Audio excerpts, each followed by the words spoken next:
जय हिंद। आप सभी को नमस्कार।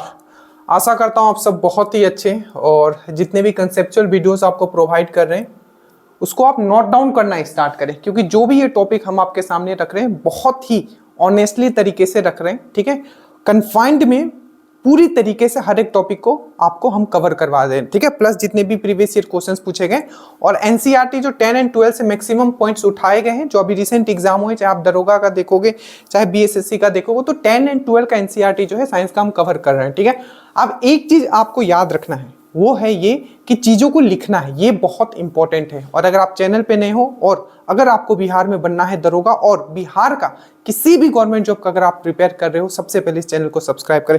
एक और चीज जो हम हमेशा कहते हैं, आपका स्टेटस का क्वेश्चंस लिखना शुरू कीजिए। डायरेक्टली आपके वहां से एग्जाम्स में क्वेश्चंस होंगे। अभी आप दरोगा का देख चुके, 2 से 3 क्वेश्चन तो डायरेक्टली स्टेटस से आए थे। तो जो नीचे लिंक होगा व्हाट्सएप का, स्टेटस में जो क्वेश्चंस डालते हैं बेहतरीन है, उसको आप जरूर नोट डाउन करना स्टार्ट करें। पूरा ये सीरीज है तो जितना भी पहले का आपको करवा दिया गया वो आप जरूर कर लीजिएगा। स्टार्ट करते हैं विदाउट वेस्टिंग टाइम। देखिए, आज जो हम लोग करने वाले बहुत ही इंपॉर्टेंट टॉपिक है। ठीक है, और कुछ ऐसे भी क्वेश्चन है जो अभी एग्जाम दरोगा में आया हुआ है। ठीक है, और उसको लेके आप लोग काफ़ी चिंतित भी थे कि सर हर जगह आंसर कुछ और बताया जा रहा है, तो वो सब चीज़ हम लोग क्लियर करेंगे। क्वेश्चंस को हमने लिया है। ठीक है, तो स्टार्ट करते हैं। तो आज जो हमारा टॉपिक रहेगा मिक्सचर को कैसे हम लोग सेपरेट करते हैं वो देखेंगे। टाइप्स ऑफ मिक्सचर क्या होता है, और ये बाइलिंगुअल होगा। ठीक है, दोनों तरीके से हम लोग इसको कवर करेंगे, तो इंग्लिश वाले को कोई प्रॉब्लम नहीं होगा। ठीक है, तो स्टार्ट करते हैं। देखिए, सबसे पहले हम लोग एकदम बेसिक से स्टार्ट करेंगे। ठीक है, कि बेसिक से कहाँ से क्वेश्चंस पूछे गए और उसको हम लोग चीज़ों को एनसीईआरटी में क्या क्या दिया हुआ और किस तरीके से क्वेश्चंस पूछे गए, हर एक चीज़ हम लोग कवर करने वाले हैं।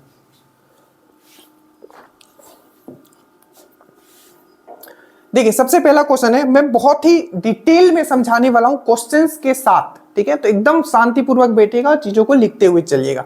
सबसे बेसिक क्वेश्चन, ठीक है, वो है कि फादर ऑफ मॉडर्न केमिस्ट्री किसको बोला जाता है। ठीक है, केमिस्ट्री का फादर किसको कहा जाता है, मॉडर्न केमिस्ट्री का, यहाँ ये पूछा जा रहा है। ठीक है, तो इसका जो सही आंसर हो जाएगा कि रसायन विज्ञान का जो पिता है किसको कहा जाता है। ठीक है, तो यहाँ आप ऑप्शन देख सकते हो, डेमेट्री मेंडलीव। ठीक है, तो इसका जो सही आंसर हो जाएगा ये कौन हो जाएगा आपका, एंटोनी लेवोजियर। ठीक है, जो लेवोजियर जी थे उनको क्या कहा जाता है, फादर ऑफ मॉडर्न केमिस्ट्री कहा जाता है। अब ध्यान से समझिएगा, यहाँ आपको दिया हुआ है डेमेट्री मेंडलीव। ठीक है, तो मेंडलीव से आपको याद रखना है, ठीक है, कि जो आपका फादर ऑफ पीरियोडिक टेबल, जो पीरियोडिक टेबल पढ़ते हो जिसमें टोटल 108 आपने एलिमेंट तत्वों पढ़ा है। ठीक है, तो फादर ऑफ जो पीरियोडिक टेबल कहा जाता है वो किसको कहा जाता है, तो मेंडलीव को कहा जाता है। अच्छे से याद रखिएगा। ठीक है, प्लस यहां एक और क्वेश्चन आपका बनता है कि मॉडर्न पीरियोडिक टेबल एक है, फादर ऑफ पीरियोडिक टेबल किसको कहा जाता है, तो आपको याद रखना है डेमेट्री मेंडलीव को कहा जाता है। ठीक है, और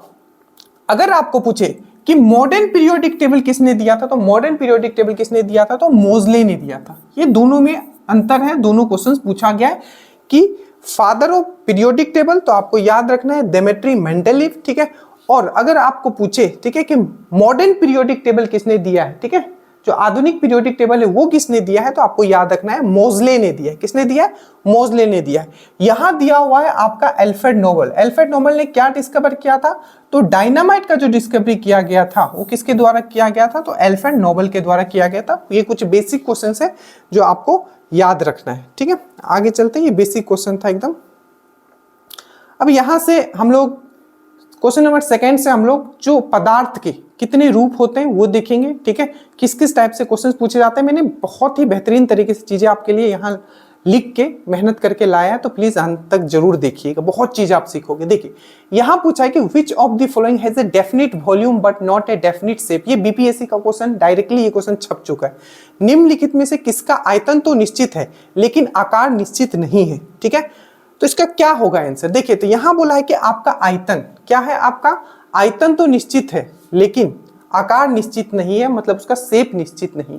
इसका क्या होगा एग्जांपल, क्या पुस्तक होगा, क्या जल होगा, क्या ऑक्सीजन होगा, या नींबू का रस होगा। देखिए, पुस्तक जो आता है, पुस्तक दैट मीन्स पुस्तक क्या है आपका, ये सॉलिड है, ठोस है। ठीक है, तो अगर ये सॉलिड है, अगर ये ठोस है, तो इसका क्या होगा आपका, इसका फिक्स्ड शेप होगा, मतलब आकार इसका फिक्स होगा। ठीक है, फिक्स्ड आकार होगा, शेप होगा, और इसका जो वॉल्यूम है मतलब आयतन जो है ये भी इसका फिक्स होगा। एग्जाम्पल मान लो, ठीक है, ये कुछ भी उठा लेते हैं, ठीक है। मान लो ये हमने कॉपी उठा लिया, ठीक है। तो इसका क्या है, फिक्स्ड शेप है, ये शेप है, कुछ तो इसका शेप है, ठीक है, रेक्टेंगुलर शेप है इसका, ठीक है, और इसका कुछ वॉल्यूम है, फिक्स है, ये चेंज तो नहीं होगा।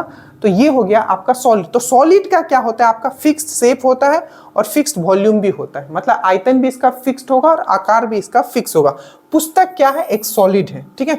उसके बाद जल वाष्प। जल वाष्प क्या, आप तो इसको गैस में ले सकते हो, ठीक है। तो गैस का क्या होता है, ना ही आकार फिक्स होता है और ना ही इसका, एकदम ध्यान से समझते चलिएगा, एकदम बारीकी चीजें, ठीक है, ना ही इसका आकार फिक्स होता है ना ही इसका आयतन फिक्स होता है। बहुत कॉमन सा एग्जांपल है, आप अपने घर में क्या यूज करते हो, गैस देखो, तो जो आप डिओड्रिन मारते हो, ठीक है, डिओड्रिन, ठीक है, तो उसका क्या आकार फिक्स है। आप जैसे ही आपने स्प्रे मारा, आपके पूरे रूम में फैल गया। अगर छोटी जगह में स्प्रे मारोगे तो उसी एरिया में वो फैलेगा, सिंपल है। सेंट मारते हो ऐसे करके, वो भी गैस के फॉर्म में होता है। सेंट अगर पूरे रूम में मारोगे तो पूरे रूम में फैल गया, उसका आयतन फिक्स नहीं है। अगर किसी छोटे से बस या आप कार में मारोगे तो कार के अंदर फैल जाएगा, मतलब उसका क्या आयतन फिक्स नहीं है, ना ही उसका शेप फिक्स है। एकदम प्रैक्टिकल बातें मैं समझा रहा हूं। तो ना ही इसका आयतन फिक्स है ना ही इसका शेप फिक्स है।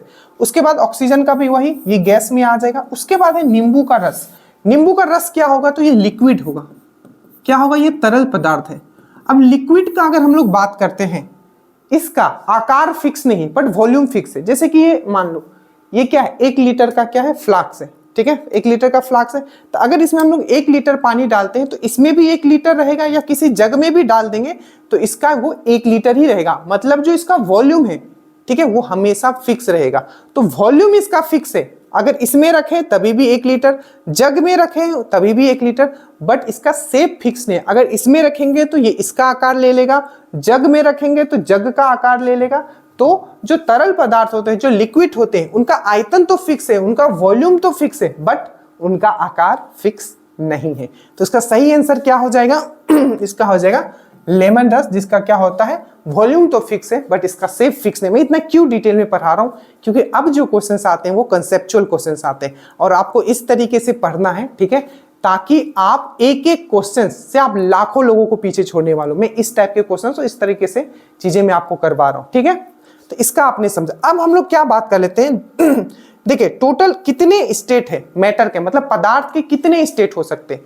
तो सॉलिड हो सकते हैं, लिक्विड हो सकते हैं, गैस हो सकते हैं, प्लाज्मा हो सकता है, या बोस-आइंस्टाइन कंडेंसेट। टोटल 5 स्टेट हमने पढ़ा है और मतलब साइंटिस्ट के द्वारा भी दिया गया, जिसमें से 3 प्राइमरी स्टेट आपने पढ़ा होगा, सॉलिड, लिक्विड और गैस, मतलब ठोस ठीक है।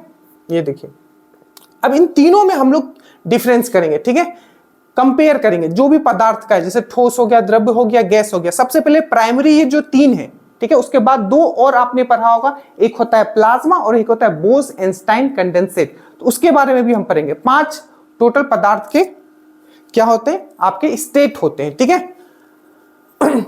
तो देखिए, सबसे पहले हम लोग बात करते हैं आपका, और थोड़ा इंग्लिश में आप चीजों को याद करने की कोशिश कीजिए, क्योंकि अब जो है, जो हिंदी वाले पेपर में भी वो इंग्लिश में लिख के देता है। बीपीएससी का पेपर उठाइएगा, आपको ये चीज समझ में आएगा, ठीक है। तो थोड़ा थोड़ा जो इंग्लिश लिखा है उस पर जरूर आप फोकस करते हो, जो मैं कुछ वर्ड इंग्लिश में बोलूँ, ठीक है।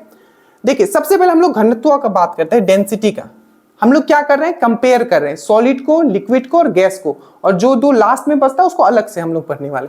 देखिए, तो सबसे पहले हम लोग बात करते हैं घनत्व का। घनत्व सबसे ज्यादा किस में होता है, डेंसिटी सबसे ज्यादा किस में होगा, तो आपको बोलना है सॉलिड में, उसके बाद लिक्विड में और उसके बाद गैस में। एक एक पॉइंट एग्जाम में पूछा हुआ है, ठीक है, एक एक पॉइंट याद रखिएगा। तो घनत्व सबसे ज्यादा किस में है, आपको याद रखना है सॉलिड, लिक्विड और उसके बाद गैस, ठीक है। उसके बाद हम लोग बात करते हैं आपका मॉलिक्यूलर फोर्स ऑफ अट्रैक्शन, मतलब अणुओं के बीच में, ठीक है, जो आकर्षण बल है सबसे ज्यादा किसमें होगा। तो सिंपल सी बात है, जिसमें घनत्व ज्यादा होगा, उसके घनत्व ज्यादा होना मतलब क्या, उसके जो अणु है, उनके जो मॉलिक्यूल है, क्या आपस में एकदम एकदम जुड़े हुए हैं, ठीक है। तो किसमें ज्यादा होगा, सिंपल सी बात है, आपका किसमें ज्यादा होगा, सॉलिड में आपका ज्यादा होगा। तो अगर हम लोग मॉलिक्यूलर फोर्स ऑफ अट्रैक्शन का बात करिए या आणविक आकर्षण बल का बात करिए, सब पूछा हुआ क्वेश्चन है। तो ठोस में सबसे ज्यादा होता है, उसके बाद द्रव में और उसके बाद गैस में। आपको पता है गैस का, ठीक है, जो फोर्स ऑफ अट्रैक्शन है अणुओं के बीच में, मॉलिक्यूलर फोर्स ऑफ अट्रैक्शन है, ठीक है, अणुओं के बीच में जो आकर्षण बल है वो सबसे कम किसमें, गैस में। इसीलिए तो गैस अगर देखते हो, गैस तुरंत फैल जाता है। आपने देखा होगा, कोई भी चीज जब गैस का बात करते हैं, ठीक है, चाहे सिलेंडर से गैस लीक होता है, तुरंत एकदम आपको पता चलता है कि क्यों, कि उसका अणु जो है बहुत ही जल्दी, बहुत दूर दूर होते हैं, ठीक है, और बहुत ही जल्दी वो आगे हम लोग प्रॉपर्टी हम लोग पढ़ेंगे कि उसको क्या बोलते हैं। उसके बाद इंटरमोलिकुलर फोर्स, मतलब आंतरिक आणविक स्थान जो होता है। तो मॉलिक्यूल के बीच में किस को सॉलिड लिक्विड गैस का बात करते हैं, किनके मॉलिक्यूल के बीच में स्पेस ज्यादा होगा। तो सिंपल सी बात है, जो दूर दूर है उनके ही बीच में क्या होगा, स्पेस ज्यादा होगा। जिनके बीच में फोर्स ऑफ अट्रैक्शन सबसे कम लग रहा है अणुओं के बीच में, तो उनके बीच ही स्पेस ज्यादा होगा। तो वही लिखा हो कि आणविक जो अंतर आणविक स्थान मतलब इंटरमोलिकुलर फोर्स सबसे ज्यादा किस में होगा। तो याद रखिएगा, फोर्स ऑफ अट्रैक्शन मतलब मॉलिक्यूलर फोर्स ऑफ अट्रैक्शन सबसे ज्यादा ठोस में होता है, बट आपको बोले कि इंटरमोलिकुलर स्पेस जो होता है वो किस में होता है, गैस में सबसे ज्यादा होता है, उसके बाद द्रव में, उसके बाद आपका ठोस में। ठीक है, क्योंकि ठोस क्या होता है, इसका घनत्व एकदम मॉलिक्यूल एकदम पैक रहता है, एकदम चिपका हुआ रहता है। ठीक है, याद रखिएगा। उसके बाद है आपका एक्सपेंशन, ठीक है, प्रसार आप इसको बोल सकते हो। ठीक है, तो एक्सपेंशन सबसे ज्यादा किसका होगा, सिंपल सी बात है, एक्सपेंशन सबसे ज्यादा किसका होता है, सबसे ज्यादा एक्सपेंशन किसका होगा ये देखो, इसका एक्सपेंशन कुछ होगा, जितना में ये है, जितना ये अभी स्थान घेरा हुआ है इतना ही होगा, इसका कोई एक्सपेंशन नहीं होगा। ठीक है, एक्सपेंशन नहीं होगा। पर गैस है, गैस अगर थोड़ी मात्रा में भी लेते हो, अगर यहाँ रूम में छोड़ते हो तो पूरे रूम में एक्सपेंस हो जाएगा। ठीक है, तो सबसे ज्यादा एक्सपेंशन। और वही लिक्विड का बात है, लिक्विड अगर इसमें रखे हो, ठीक है, इसमें रखे हो तो इसका शेप ले लिया, इससे बड़ा वाला चीज में रखोगे तो जितना दूर तक वो जा सकता है उसमें वो क्या हो जाएगा, प्रसार जाता है पूरा। तो सबसे अगेन एक्सपेंशन जो होता है सबसे ज्यादा किस में होता है, गैस में होता है, उसके बाद द्रव में होता है, उसके बाद ठोस में। उसके बाद विसरण, ये बहुत इंपॉर्टेंट पॉइंट है जिसको बोलते हैं डिफ्यूजन। डिफ्यूजन सबसे ज्यादा किस में होगा, अगेन ये होगा आपका गैस में। जैसे आप स्प्रे मारते हो तुरंत पूरा घर में एकदम गम गम करने लगता हो, क्या डिफ्यूजन है। गरम खाना आप देखते हो, ठीक है, गरम खाना जैसे गरम करते हैं तो गैस के फॉर्म में वहां से सेंट पूरे घर में आ जाता है। ठीक है, तो ये सब क्या है, डिफ्यूजन का है। उसके बाद लिक्विड, लिक्विड में भी आपने डिफ्यूजन देखा होगा। ठीक है, डिफ्यूजन जैसे कि कोई भी कलर है, अगर बाल्टी में पानी में रखते हो तो क्या हो, फैल जाता है। ठीक है, तो सबसे ज्यादा जो विसरण है वो गैस में सबसे ज्यादा होता है, उसके बाद द्रव में, उसके बाद आपका ठोस में।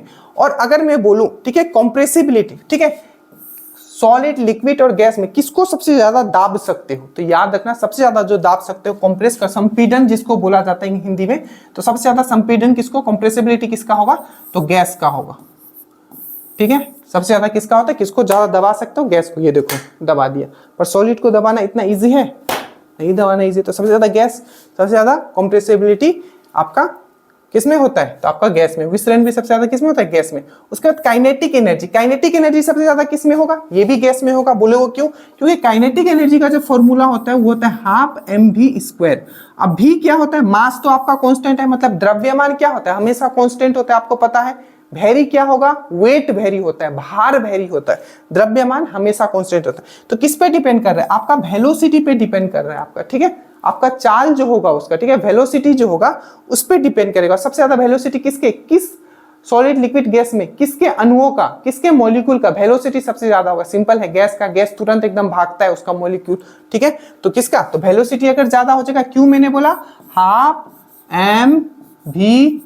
तो m तो क्या है, यहाँ द्रव्यमान है, तो ये तो कांस्टेंट हो जाएगा। ये क्या है, काइनेटिक एनर्जी का फॉर्मूला है। और v क्या है, आपका वेलोसिटी है, वेलोसिटी आपका चाल है। ठीक है, तो चाल किसका सबसे ज्यादा होगा, किसमें अणुओं का वेलोसिटी सबसे ज्यादा होगा। तो आपको याद रखना है, सबसे ज्यादा जो वेलोसिटी ज्यादा होगा वो होगा आपका किसके मॉलिक्यूल का, गैस का। तो आपको ये भी याद रखना है कि काइनेटिक एनर्जी सबसे ज्यादा गैस में होता है, उसके बाद द्रव्य में, उसके बाद ठोस में। उसके बाद हम लोग शेप का बात करते हैं, शेप मतलब आकार का। तो अभी हमने बात किया शेप किसका फिक्स रहता है, तो सॉलिड का फिक्स रहता है, लिक्विड का शेप फिक्स नहीं रहता है, तो नॉट फिक्स। गैस का नॉट फिक्स, इन लोगों का शेप फिक्स नहीं है। अगर घर में गैस डालोगे तो घर में पूरा घूम जाएगा, कार के अंदर गैस स्प्रे करोगे तो कार में पूरा घूम जाएगा। इसका जगह मतलब शेप फिक्स नहीं है। ठीक है, वैसे ही लिक्विड का फिक्स नहीं है, जग में डालोगे जग का शेप ले लेगा, बोतल में डालोगे बोतल का शेप ले लेगा। पर सॉलिड जो है, ठीक है, ये यहां रखो तभी भी आपको यही शेप में रहेगा। आप अपने घर ले जाओ, कार में ले जाओ, गाड़ी में ले जाओ, सॉलिड का शेप फिक्स रहता है। उसके बाद वॉल्यूम, वॉल्यूम में याद रखिएगा आयतन में सॉलिड का भी वॉल्यूम फिक्स रहता है और लिक्विड का भी वॉल्यूम फिक्स रहता है। ठीक है, बट गैस का जो वॉल्यूम है वो फिक्स नहीं रहता है। ये चीज अच्छे से याद रखिएगा, अच्छे से हमने समझा दिया, क्योंकि इसका आप यहाँ मारोगे तो यहाँ पूरा वॉल्यूम ले लेगा, कार के अंदर मारोगे तो वहां पूरा वॉल्यूम ले लेगा, मतलब आयतन ले लेगा। उसके बाद ये हो गया शेप और वॉल्यूम याद है। उसके बाद एक स्टेट जो आता है, चौथा स्टेट जो आता है आपका पदार्थ का, मैटर का, वो होता है प्लाज्मा।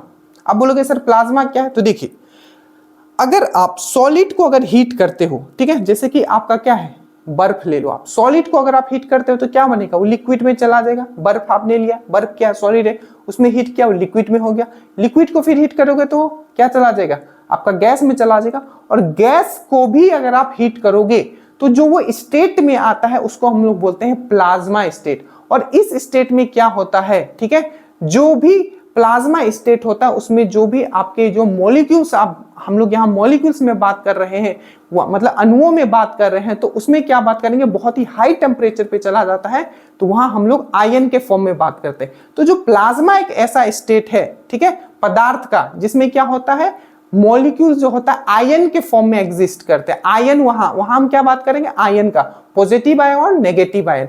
तो क्या है प्लाज्मा, आपको याद रखना है एट हाई टेम्परेचर, याद रखिएगा आयन के फॉर्म में, यहां स्टेट ऑफ मैटर क्या होता है, जहां आयन के फॉर्म में होता है। और प्लाज्मा का जो सबसे बेस्ट एग्जांपल है वो है आपका सन में जो भी आपका जो सन जो है, सन के अंदर जो भी आपका मैटर है, पदार्थ है, वो कौन से स्टेट का है, तो आपको याद रखना है वो प्लाज्मा स्टेट है। चाहे सन बोले चाहे आपका स्टार बोले, कोई भी, वो कौन से स्टेट का है, प्लाज्मा स्टेट का। और प्लाज्मा का बहुत बड़ा यूज किया जाता है, मैं बहुत बार बता चुका हूं। जितने बड़े बड़े आप बड़े बड़े शहर में देखते हो, दुबई में जो बड़ा बड़ा बिल बोर्ड्स लगाया होता है, न्यूयॉर्क सिटी में देखो चमकीला चमकीला बोर्ड होता है बड़ा बड़ा, तो उसमें जो है गैस का जो है नियोन गैस जो है आपको वो प्लाज्मा स्टेट में यूज किया जाता है। तो ये क्वेश्चन पूछा गया था कि बड़ा बड़ा जो बिलबोर्ड्स होता है उसमें कौन सा स्टेट जो यूज किया जाता है, तो प्लाज्मा स्टेट यूज किया जाता है, ये चीज याद रखना है। तो ये कौन सा स्टेट होगा, जहां आयन के फॉर्म में आपको पदार्थ मिलेंगे, ठीक है। उसके बाद आपको याद रखना है, जैसे कि मैंने यहां लिख लिया कि पॉजिटिव आयन होगा और आपका नेगेटिव आयन होगा, मतलब इलेक्ट्रॉन के फॉर्म में होगा। एनर्जी इन सन के अंदर जो एनर्जी होता है, चाहे स्टार, ये सब क्या है आपका प्लाज्मा का स्टेट है।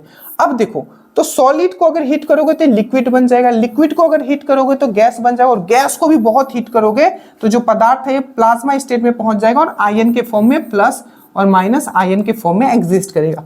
बट अगर सॉलिड है और सॉलिड को भी अगर बहुत ही ज्यादा हीट एकदम घटा दिया जाए, कितना घटा दिया जाए, 0 केल्विन तक पहुंचा दिया जाए, इसको क्या बोला जाता है, परम ताप बोला जाता है। परम ताप, परम ताप मतलब एब्सोल्यूट टेम्परेचर, मतलब 0 केल्विन या -273.15 डिग्री सेल्सियस। ये चीज मैंने बहुत बार बताया है कि कौन सा ऐसा स्केल हो जो कभी नेगेटिव में नहीं होता है, डिग्री सेल्सियस, फ़ारेनहाइट, ठीक है, केल्विन स्केल, तो केल्विन स्केल कभी नेगेटिव में नहीं होता है। तो अगर हमको लास्ट ये 5वां स्टेट होता है मैटर का, बोस आइंस्टाइन कंडेंसेट, भारत के एक साइंटिस्ट थे सत्येंद्र नाथ बोस, उन्होंने बेसिकली डिस्कवर किया था, ठीक है। बट जैसा कि इंडिया को उस समय उतना वैलिडेशन मिला नहीं था, तो फिर ये अपना रिसर्च पेपर जो है आइंस्टाइन को भेजते हैं और आइंस्टाइन इसको फिर से मान्यता प्रदान करवाते हैं, इसलिए इनका नाम पड़ गया बोस आइंस्टाइन कंडेंसेट। तो ये स्टेट कब होता है, जब आप सॉलिड को भी कितना एकदम ताप कम करोगे तो 0 केल्विन पे ले जाओगे, मतलब आपका परम ताप पे ले जाओगे, मतलब एब्सोल्यूट 0 टेम्परेचर पे ले जाओगे, 0 केल्विन या -273.15 डिग्री सेल्सियस। तो इस स्टेट में जो पहुंचता है उसको बोस आइंस्टाइन कंडेंसेट बोला जाता है। तो आपने ये समझा कि पदार्थ का बेसिकली हमने 5 स्टेट पढ़ा, प्राइमरी 3 स्टेट पढ़ा, सॉलिड, लिक्विड, गैस, तीनों का हमने यहाँ कंपैरिजन आपको करवाया, जिससे जितने क्वेश्चंस आज तक बने सब आपके यहाँ कवर हो जाएंगे। उसके बाद हमने बात किया कि 2 स्टेट और होता है, गैस के आगे प्लाज्मा होता है, ठीक है। जब हाई टेम्परेचर हम लोग गैस को प्रोवाइड करते हैं तो जो पदार्थ होता है, मैटर होता है, वो आपका आयन के स्टेट में एग्जिस्ट करता है, जिसका बेस्ट यूज हमने बताया जो आपका बिलबोर्ड्स में किया जाता है, और सन और जो स्टार का एनर्जी हो प्लाज्मा फॉर्म से ही निकलता है। उसके बाद हमने बताया बोस आइंस्टाइन कंडेंसेट, जब सॉलिड को आप एट एब्सोल्यूट टेम्परेचर परम ताप पे ले जाओगे तो वो बोस आइंस्टाइन कंडेंसेट में कन्वर्ट हो जाएगा। तो बेसिकली ये पूरा फंडा था आपका स्टेट ऑफ मैटर का, पदार्थ के 5 अवस्था का, ठीक है। अब ये क्वेश्चन देखिए कि which of the following metal is most abundant on the earth crust. जो भू प्रॉपर्टी है, ठीक है, भू प्रॉपर्टी पे सबसे ज्यादा, ठीक है, ध्यान से पढ़िएगा, पूछा क्या है कि कौन सा मेटल सबसे ज्यादा है, ठीक है। तो ये है आपका सोडियम, ठीक है, ये है आपका एल्युमिनियम, ये है आपका पोटासियम, ये है आपका कैल्शियम। तो आपको सब पता होगा कि यहां ध्यान से पूछेगा, यहां पूछा है मेटल, ठीक है, आपको कंफ्यूज करने के लिए यहां ऑक्सीजन भी दे सकता है, ठीक है, तो जल्दी से ऑक्सीजन मत मार दीजिएगा। यहां मेटल पूछा है और मेटल अगर पूछेगा तो इसका जो सही आंसर हो जाएगा ये हो जाएगा आपका एल्युमिनियम। क्या हो जाएगा आपका? एल्युमिनियम, ठीक है। तो इसका जो सही आंसर, अब देखो एक चीज हमेशा याद रखना, एल्युमिनियम जब भी मैं बोलूं याद रखिएगा, ठीक है। एल्युमिनियम जो है एक एम्फोटेरिक ऑक्साइड बनाता है। एम्फोटेरिक ऑक्साइड बहुत बार एग्जाम में पूछा गया है, ठीक है, एम्फोटेरिक ऑक्साइड।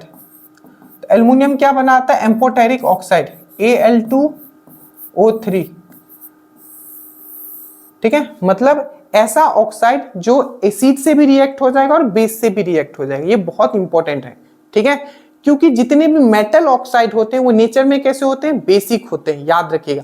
पर जो एम्फोटेरिक ऑक्साइड होता है ये क्या होता है? एसिड से भी रिएक्ट हो जाता है और बेस से भी रिएक्ट हो जाता है। एल्युमिनियम ऑक्साइड हो गया, जिंक ऑक्साइड हो गया, ये सब याद रखिएगा। एल्युमिनियम और जिंक क्या है? एम्फोटेरिक ऑक्साइड है, ठीक है। अब इससे जितना भी क्वेश्चंस पूछे गए हैं इसको हम लोग एक बार कवर कर लेते हैं। इस टाइप के क्वेश्चन की सबसे ज्यादा भू प्रॉपर्टी में मेटल कौन सा है, सबसे ज्यादा एलिमेंट कौन सा है, मतलब तत्व कौन सा है, इस बार इसको हम लोग कवर कर लेते हैं। देखिए सबसे पहला क्वेश्चन पूछा जाएगा कि पूरे ब्रह्मांड में, ठीक है, पूरे ब्रह्मांड में मतलब पूरे यूनिवर्स में सबसे ज्यादा एलिमेंट कौन सा पाया जाता है, सबसे ज्यादा तत्व कौन पाया जाता है। याद रखिएगा क्या पूछा है, यहाँ पूरे ब्रह्मांड में पूछा है, तो पूरे यूनिवर्स में सबसे ज्यादा जो एलिमेंट पाया जाता है, एलिमेंट मतलब तत्व पाया जाता है, वो है आपका हाइड्रोजन, ठीक है। अब हाइड्रोजन का अगर हम लोग बात करें तो पहला क्वेश्चन आपको याद होना चाहिए, मैंने हमेशा बताया कि उसको फ्यूचर फ्यूल बोला जाता है, मतलब भविष्य का ईंधन। तो पूछा जाएगा भविष्य का ईंधन किसको बोला जाता है, तो आपको हाइड्रोजन को, पहला क्वेश्चन। दूसरा क्वेश्चन आपको पूछा जाएगा कि हाइड्रोजन का डिस्कवर किसने किया था, बहुत बार पूछा गया, तो आपको याद रखना है कैवेंडिश ने किया था, हेनरी कैवेंडिश। किसने किया है? कैवेंडिश ने किया है, ठीक है, याद रखोगे कैवेंडिश। तीसरा क्वेश्चन पूछा जाता है कि इसमें से, क्योंकि ये इसके कितने समस्थानिक होते हैं, कितने आइसोटोप होते हैं, तो 3 आइसोटोप होते हैं, बहुत इंपॉर्टेंट है, ठीक है। 3 आइसोटोप होते हैं। पहला क्या होता है आपका? प्रोटियम, दूसरा क्या होता है? ड्यूट्रियम, और तीसरा होता है ट्राइटियम। याद रखना, प्रोटियम, ड्यूट्रियम, ट्राइटियम, तो ये क्या होता है आपका? ट्राइटियम, ठीक है। और यही एक क्वेश्चन पूछ लिया जाता है कि कौन सा ऐसा समस्थानिक है हाइड्रोजन का, ठीक है, जो एक रेडियो एक्टिविटी, रेडियोधर्मिता शो करता है, रेडियो एक्टिविटी शो करता है, तो ये है आपका ट्राइटियम। अच्छे से याद रखिएगा, ठीक है। और इसका कौन सा ऐसा समस्थानिक है जिसमें आपका न्यूट्रॉन नहीं होता है, तो याद रखिएगा प्रोटियम जो होता है इसमें आपका न्यूट्रॉन नहीं होता है। एटलीस्ट यहाँ आपको हाइड्रोजन से याद रखना सबसे हल्का एलिमेंट भी कौन सा है, तो आपको हाइड्रोजन ही। एलिमेंट बोले, सबसे हल्का तत्व बोले तब आप हाइड्रोजन बोलोगे, बट सबसे हल्का आपका मेटल बोले, धातु बोले, तब क्या बोलोगे? लिथियम बोलोगे, याद रखिएगा। नेक्स्ट है आपका वायुमंडल में सबसे अधिक मात्रा में पाए जाने वाला एलिमेंट या तत्व कौन सा है, तो आपको याद रखना है नाइट्रोजन, ठीक है। ये वायुमंडल ने पूछा। आप जल्दी से बताएं नाइट्रोजन का डिस्कवर किसने किया था, तो रदरफोर्ड ने किया था। रदरफोर्ड को किस नाम से हम लोग जानते हैं, तो फादर ऑफ न्यूक्लियस, क्योंकि केंद्रक का जो, परमाणु का जो केंद्रक है उनका आविष्कार किसने किया था? रदरफोर्ड ने ही किया था। अच्छे से याद रखिएगा, ठीक है। इवन इन्होंने प्रोटॉन का जो नामकरण होता है, ठीक है, प्रोटॉन का जो नामकरण किया था वो इन्होंने ही किया था। इनको फादर ऑफ न्यूक्लियस भी, केंद्रक का पिता भी बोला जाता है, याद रखिएगा। तो नाइट्रोजन से एक क्वेश्चन पूछा जाता है कि कौन सा ऐसा गैस है जो जब आग लग जाता है तो उसको बढ़ने नहीं देता है, आग को मतलब लिमिट करके रखता है, तो ये भी आपको नाइट्रोजन ही याद रखना है, ठीक है। तीसरा क्वेश्चन एक और हमेशा जो रिपीट होता है कि जो प्रोटीन के सिंथेसिस के लिए, ऐसे प्रोटीन के सिंथेसिस के लिए बहुत सारे तत्व एलिमेंट की जरूरत पड़ती है, पर जो सबसे मोस्ट इंपॉर्टेंट है प्रोटीन बनाने के लिए वो क्या है? आपका नाइट्रोजन है। आपको अच्छे से इतना याद रखना है, ठीक है। उसके बाद मानव में सबसे अधिक मात्रा में पाए जाने वाला एलिमेंट कौन सा है, तो ये ऑक्सीजन है, याद रखिएगा। और मैं पूछूं दूसरे नंबर पे कौन सा है, तो आपको याद रखना है मानव में दूसरे नंबर पे क्या है, तत्व जो सबसे ज्यादा मिलता है, तो ये है आपका कार्बन है, ठीक है। उसके बाद है कि पृथ्वी के अर्थ क्रस्ट में सबसे अधिक पाए जाने वाला तत्व, मतलब पृथ्वी के भू प्रॉपर्टी अर्थ क्रस्ट में सबसे ज्यादा पाए जाने वाला कौन सा आपका तत्व है, तो वो है आपका ऑक्सीजन। ऑक्सीजन का डिस्कवर किसने किया था, तो आपको याद रखना है प्रिस्ली ने किया था, ये चीज याद रखिएगा। और ऑक्सीजन का जो बहुत इंपॉर्टेंट हमारे लिए तो है ही, प्लस ये आग को लगाने के लिए भी बहुत ही इंपॉर्टेंट होता है, आग इसके बिना जल नहीं पाएगा। उसके बाद याद रखना है कि metal maximum found on earth crust, मतलब भू प्रॉपर्टी पे सबसे ज्यादा कौन सा मेटल मिलता है, तो ये आपको याद रखना है एल्यूमिनियम। और दूसरे नंबर पे कौन सा मिलता है, तो आपको याद रखना है Fe, दैट मींस आयरन। इतना पॉइंट एटलीस्ट आपको यहां से याद रखना है, ठीक है। चलिए आगे चलते हैं। इसमें मेन टॉपिक अभी धीरे धीरे और स्टार्ट होना होएगा, अब बस ध्यान से चलिएगा, ठीक है। तो ये था हम लोग ने जो 5 स्टेट का बात किया था। जैसे आप टेम्परेचर बढ़ाओगे तो आपका सॉलिड लिक्विड से प्लाज्मा में चला जाएगा, और इसको सॉलिड से अगर टेम्परेचर घटाओगे तो लो टेम्परेचर में बोस-आइंस्टाइन कंडेंसेट में चला जाएगा, ठीक है। उसके बाद ये देखिए, ये है आपका the process in which gas transform into solid is called. ये बहुत ही इंपॉर्टेंट क्वेश्चन है, ठीक है। अब भी दरोगा में ये छपा हुआ क्वेश्चन था और मैंने आपको पढ़ाया था, अगर ऐप पे अगर आपने हमसे पढ़ा होगा, ठीक है, कि वह प्रक्रिया जिसमें कि गैस ठोस में परिवर्तित हो जाती है कहलाती है। तो इसका सही आंसर आपको बताना है। देखिए, तो इसका जो सही आंसर होगा कि पूछा है कि गैस से, ठीक है, डायरेक्टली क्या हो जाएगा, सॉलिड में आ जाएगा, इसका क्या होगा। तो इसका जो सही आंसर होगा ये हो जाएगा आपका डिपोजिशन, ठीक है। डिपोजिशन क्या बोला है, गैस से डायरेक्टली सॉलिड, तो इसको बोलते हैं हम लोग डिपोजिशन, निक्षेपण बोलते हैं इसको हिंदी में, ठीक है। निक्षेपण याद रखिएगा, निक्षेपण। आप हिंदी वाले समझ गए होंगे, निक्षेपण इसको बोला जाता है, ठीक है। यहाँ इसका कन्वर्जन सही से नहीं हुआ गूगल के द्वारा। तो जो process which gas transform solid से डायरेक्टली अगर हम लोग क्या हो जाए, मतलब गैस से डायरेक्टली अगर सॉलिड में आ जाते हैं उसको हम लोग बोलते हैं डिपोजिशन। अब बड़ा ध्यान से इसका पूरा कंसेप्ट समझ लीजिएगा, मैं बहुत ही बेहतरीन तरीके से आपको समझाने वाला हूं, ठीक है। देखिए, अभी बहुत ही ध्यान से समझिएगा। देखिए, यहां आपको सब चीज दिख रहा होगा, यहां से डन होता है, हमेशा क्वेश्चन पूछा जाता है और आप लोग गलत करके आते भी हो, ठीक है। इस बार बहुत लोग गलत करके आए हैं। देखिए, तो सबसे पहले हम लोग बात करते हैं ये 3 प्राइमरी स्टेट जो होता है, क्या होता है, एक होता है आपका सॉलिड, हम लोग ने यहाँ आइस का फॉर्म ले लिया है, ठीक है। उसके बाद होता है आपका लिक्विड, जो ये लिक्विड में हो गया, उसके बाद होता है आपका गैस, ठीक है। तो सबसे पहला हम लोग बात करते हैं जहां से क्वेश्चन पूछा जाता है, अगर सॉलिड है, अगर सॉलिड से डायरेक्टली अगर आपका गैस में कन्वर्ट हो गया, क्या मैंने बोला, सॉलिड से डायरेक्टली अगर गैस में कन्वर्ट हो गया तो उसको हम लोग बोलते हैं सब्लिमेशन, मतलब उद्वार्तन, ठीक है। इसको आप हिंदी में आप कैसे प्रोनाउंस करते हैं, आई थिंक उद्वार्तन, ठीक है। तो सब्लिमेशन जिसको बोलते हैं उद्वार्तन, ठीक है। तो ये सब्लिमेशन मतलब क्या होता है कि आपका डायरेक्टली, ठीक है, आपका उत्पादन, दैट मींस आपका क्या होगा, आपका सॉलिड से डायरेक्टली आपका गैस में कन्वर्ट हो जाएगा। तो पूछेगा कि कौन सा ऐसा प्रोसेस है जिससे डायरेक्टली सॉलिड से गैस में कन्वर्ट हो जाता है, तो आप क्या बोलोगे, उत्पादन, ठीक है, जिसको हम लोग बोलते हैं सब्लिमेशन। और यही अगर आपको बोलेगा कि डायरेक्टली गैस से, ठीक है, सॉलिड में आ गया, डायरेक्टली गैस से सॉलिड में आ गया, तो ये कौन सा होता है, तो ये है आपका डिपोजिशन। यही दरोगा में अभी क्वेश्चन पूछा गया था, ठीक है। ये 2024 किसने लिख दिया, ठीक है, ये 2023 होगा आपका, ठीक है। तो ये होगा आपका 2023, ठीक है। ये 2023 17 दिसंबर को जो एग्जाम हुआ था। तो इसका जो सही आंसर क्या हो जाएगा, ये हो जाएगा आपका डिपोजिशन। आपने क्या सा, डिपोजिशन मतलब निक्षेपण, निक्षेप या निक्षेपण आप जो बोलो, ठीक है, हिंदी में। तो जो डिपोजिशन है, ठीक है, जो डिपोजिशन और ये सब्लिमेशन जो है जस्ट उल्टा काम करता है। अगर आपको सॉलिड से डायरेक्टली गैस में कन्वर्ट हो गया तो उत्वर्तन होता है, जिसको हम लोग सब्लिमेशन बोलते हैं, और डायरेक्टली गैस से अगर सॉलिड में कन्वर्ट हो गया तो उसको हम लोग डिपोजिशन बोलते हैं, ठीक है। ये चीज समझ के रखना है, उसको हम लोग क्या बोलते हैं, डिपोजिशन बोलते हैं, निक्षेप बोलते हैं, ठीक है। ये चीज याद रखना है, ये दोनों उल्टा काम करता है।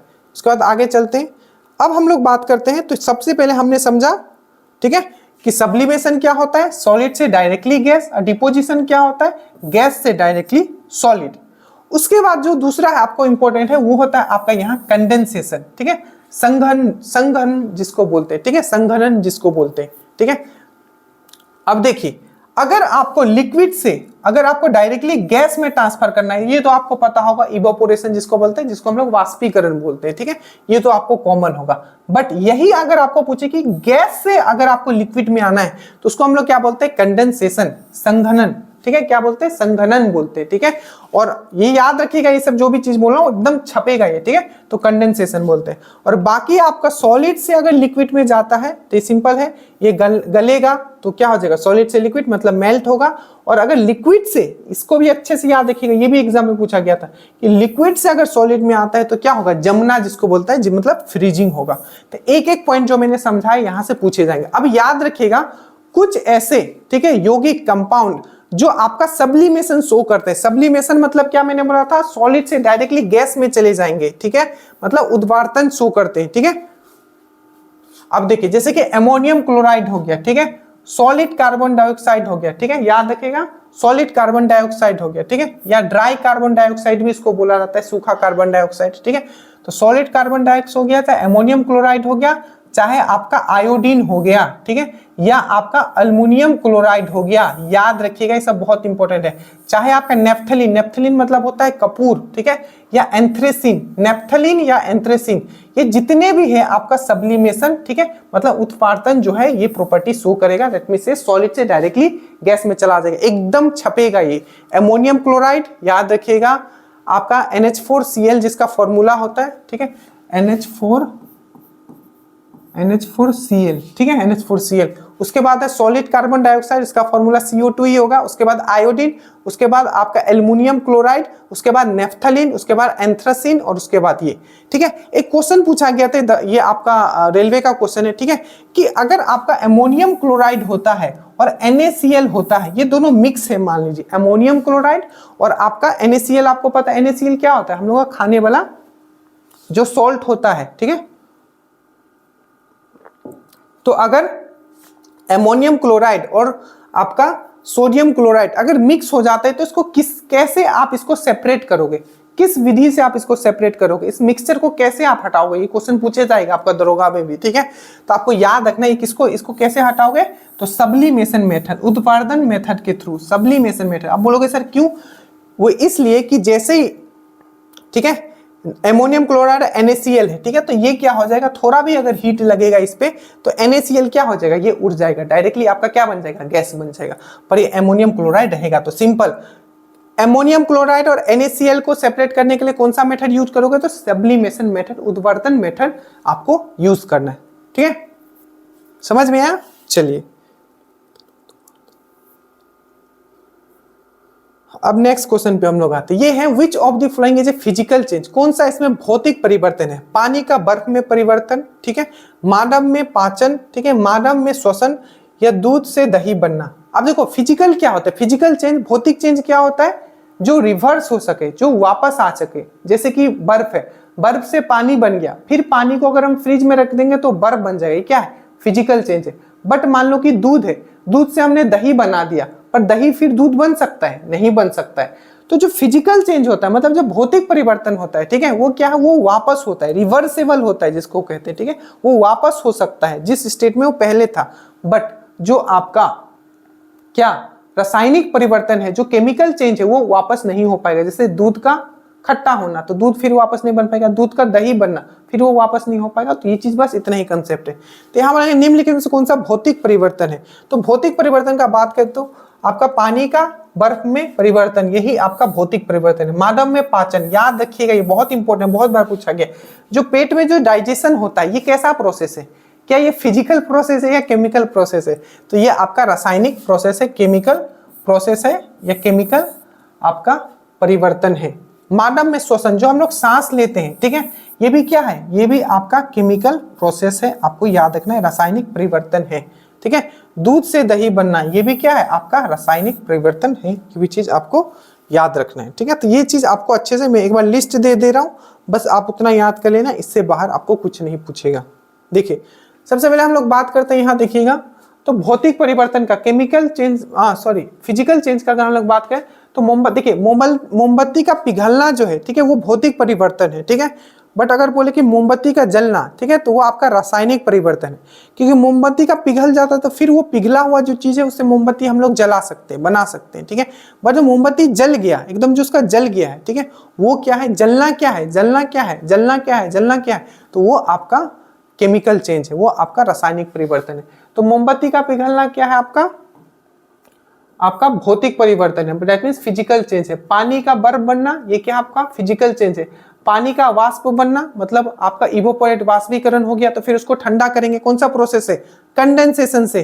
कंडेंसेशन लगाएंगे प्रोसेस तो क्या हो जाएगा, संघनन प्रोसेस लगाएंगे।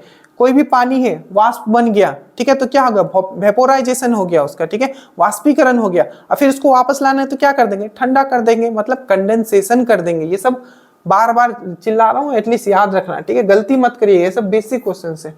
दूध का गर्म होना, ठीक है, ये भी क्या है, दूध फिर से ठंडा हो जाएगा, इसमें कोई प्रॉब्लम नहीं है, ठीक है। तो ये भी क्या आपका भौतिक परिवर्तन है। रेत का पानी में घुलना, ठीक है, ये भी क्या है, एक बार घोल दोगे, ठीक है, और फिर थोड़ा देर के लिए छोड़ दोगे तो क्या हो जाएगा, वो जो गंदगी है वो नीचे जम जाएगा और पानी जो है ऊपर हो जाएगा। तो फिर से इसमें आप, ये क्या है, आपका भौतिक परिवर्तन है। कागज का फटना, याद रखिएगा, कागज का फटना जो है ये भौतिक परिवर्तन है, क्योंकि कागज को आप फिर से क्या कर सकते हो, मैन्युफैक्चर कर सकते हो फटे हुए कागज से। इसीलिए आप देखते हो कि जो आपका पेपर ऊपर है जो बिक जाता है। तो ये जितना भी था ये आपका फिजिकल चेंज था, आपका भौतिक। बट कागज को अगर आप जला देते हो तो फिर वो कागज वापस नहीं आ पाएगा, तो वो क्या हो जाएगा, आपका रासायनिक परिवर्तन हो जाएगा। तो रासायनिक परिवर्तन में अगर हम लोग बात करें तो मोमबत्ती का जलना, मक्खन का खट्टा होना, मतलब जो मक्खन जो होता है अगर खट्टा हो गया तो वो भी एक क्या है, आपका फिजिकल, आपका केमिकल चेंज है। खाने का पचना, ये भी आपका एक क्या है, आपका केमिकल चेंज है। लोहे में जंग लगना, अब याद रखिएगा जंग बहुत इंपॉर्टेंट है, ठीक है। लोहा का अगर मैं बात करूं, ठीक है, लोहा का, तो सबसे पहले याद रखिएगा लोहा का हम लोग थोड़ा बात करते हैं। लोहा दैट मीन्स आयरन, ठीक है। आयरन का सिंबल क्या होता है, Fe, ठीक है। अब मुझे जल्दी से आप याद करके बताओ, ठीक है, मैंने बहुत बार आपको बताया, जल्दी से कमेंट सोच के बताइए कि जो आयरन जो होता है, ठीक है, उसका एटॉमिक नंबर कितना होता है। तो आयरन जो होता है उसका एटॉमिक नंबर कितना होता है, तो 26 होता है। कितना होता है, 26। तो सिंबल हो गया Fe, ठीक है, कितना होता है, 26 होता है। ये चीज आपको याद रखना है, ठीक है। अब देखिए ये हो गया आपका Fe, इसका एटॉमिक नंबर, परमाणु संख्या कितना है, 26 होता है। अब आयरन को पूछेगा हमारे ब्लड में क्या होता है, तो कौन सा मेटल होता है, ठीक है, तो आयरन होता है, क्या होता है, ब्लड में होता है, याद रखिएगा। एक क्वेश्चन पूछा गया था ESI का मेंस में आपको कि जंग का फॉर्मूला क्या होता है, तो याद रखिएगा Fe2O3.XH2O, ठीक है, अच्छे से याद रखिएगा Fe2O3.XH2O। और लोहा का आपका याद रखना है हमेशा, इसका ना आपको ओर्स, अयस्क आप पक्का याद रखना। अयस्क आप क्या क्या याद रखोगे, एक तो आप याद रखोगे हेमाटाइट, दूसरा क्या याद रखोगे, मैग्नाटाइट। इसका फॉर्मूला याद रखना है। हेमाटाइट का क्या होता है, Fe2O3, और मैग्नाटाइट का क्या होता है, Fe3O4। एक इंक्रीज कर देना इसमें, हेमाटाइट में Fe2O3, मैग्नेटाइट में Fe3O4। और एक और याद रखिएगा सीडेराइट भी क्या है, तो इनका ही ओर है, आपको अच्छे से याद रखना है, ठीक है।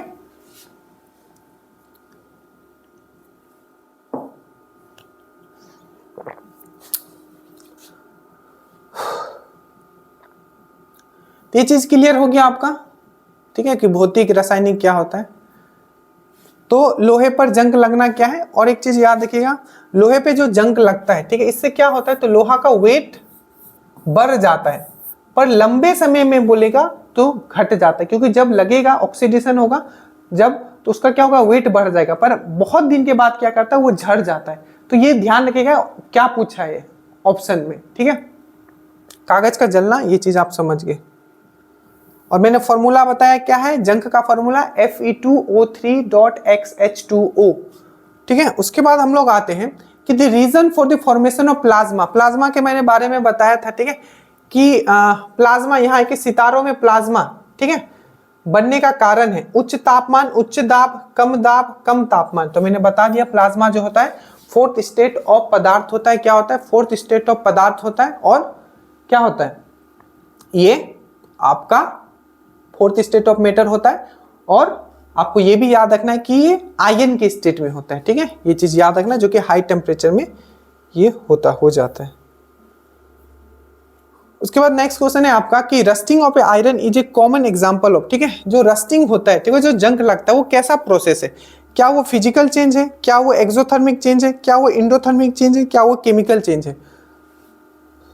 आप मुझे ध्यान से बताओ, क्या एक बार जो जंग लग गया जिस पे, ठीक है, तो क्या है, वो क्या फिजिकल चेंज है, फिर से वो पहले जैसा लोहा बन पाएगा? आप जल्दी से बताइए। तो ये एक केमिकल प्रोसेस है, ऐसे भी आपको पता है। उसमें क्या होता है, केमिकल क्या होता है, आपका केमिकल क्या हो जाता है, आपका केमिकल रिएक्शन हो जाता है। तो आप इससे भी कर सकते हो कि ये केमिकल चेंज है। क्या है, केमिकल रिएक्शन है, ये चीज आपको अब याद रखना। यहाँ दो लिखा हुआ है, एक्सोथर्मिक रिएक्शन, एंडोथर्मिक, उष्माक्षेपी और उष्माग्रही। तो ये जो इंडोथर्मिक है, ठीक है,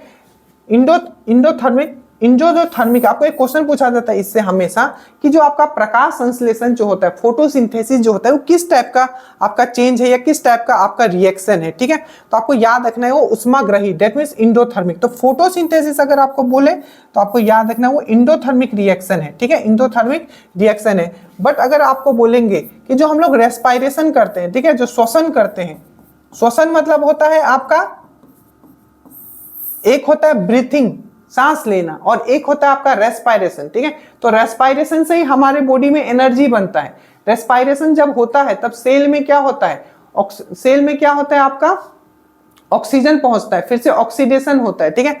तो ये सब आपको याद रखना है। तो जो हम लोग रेस्पायरेशन करते हैं, ठीक है, श्वसन जो होता है आपका, रेस्पायरेशन आप बोलोगे इंग्लिश में इसको, ठीक है, तो वो एक्सोथर्मिक रिएक्शन होता है जब हम लोग रेस्पायरेशन करते हैं, ठीक है। आपको मैंने बताया है, ठीक है, क्रैब साइकिल मैंने पढ़ाया था, ठीक है, कि सेलुलर जो सेल होता है उसमें श्वसन क्रिया जो होता है वो कहाँ होता है, तो आपको बताया था वो माइटोकॉन्ड्रिया में होता है, ठीक है। वो कैसा टाइप का रिएक्शन है, तो वो आपका कैसा है, वो आपका एक्सोथर्मिक रिएक्शन है। वो आपका कैसा है, तो उष्माक्षेपी रिएक्शन है। ये चीज आपको याद रखना है, ठीक है। तो ये सब चीज पॉइंट एकदम याद रखिएगा, जो भी चीज मैं एक्स्ट्रा आपको बता रहा हूं। अब देखिए, which of the following is a mixture, इसमें कौन सा है जो आपका मिक्सचर है, ये पूछा गया है, ठीक है। देखिए, तो इसमें कौन सा है, यहां आपका मिक्सचर पूछा गया है। देखिए, मिक्सचर जो होता है बेसिकली आपको दो तरीके का पढ़ना है। एक होता है आपका होमोजेनियस मिक्सचर और दूसरा जो होता है आपका हेट्रोजेनियस मिक्सचर, ठीक है। तो जो होमोजेनियस मिक्सचर होता है वो कैसा मिक्सचर होता है, वो होता है ऐसा मिक्सचर होता है, ठीक है, जैसे कि देखिए, होमोजेनियस मतलब समांगी मिश्रण, ठीक है, हेट्रोजेनियस मतलब असमांगी मिश्रण। तो जो होमोजेनियस मिक्सचर होगा, जो समांगी मिश्रण होता है, ठीक है, वो कैसा होगा, तो जो होमोजेनियस मिक्सचर होता है, ठीक है, इसमें क्या होता है कि जो आप क्या कर सकोगे, आप अलग अलग नहीं कर सकते। इसका एग्जांपल मैं आपको बताता हूं होमोजेनियस मिक्सचर का। जैसे कि आप क्या हो गया, एल्कोहल मतलब एल्कोहल प्लस वाटर, मतलब दारू और पानी को जब मिला देते हैं तो आप अलग नहीं कर पाओगे कि एल्कोहल कौन सा है उसमें और पानी कौन सा है, दोनों जब मिल जाते हैं।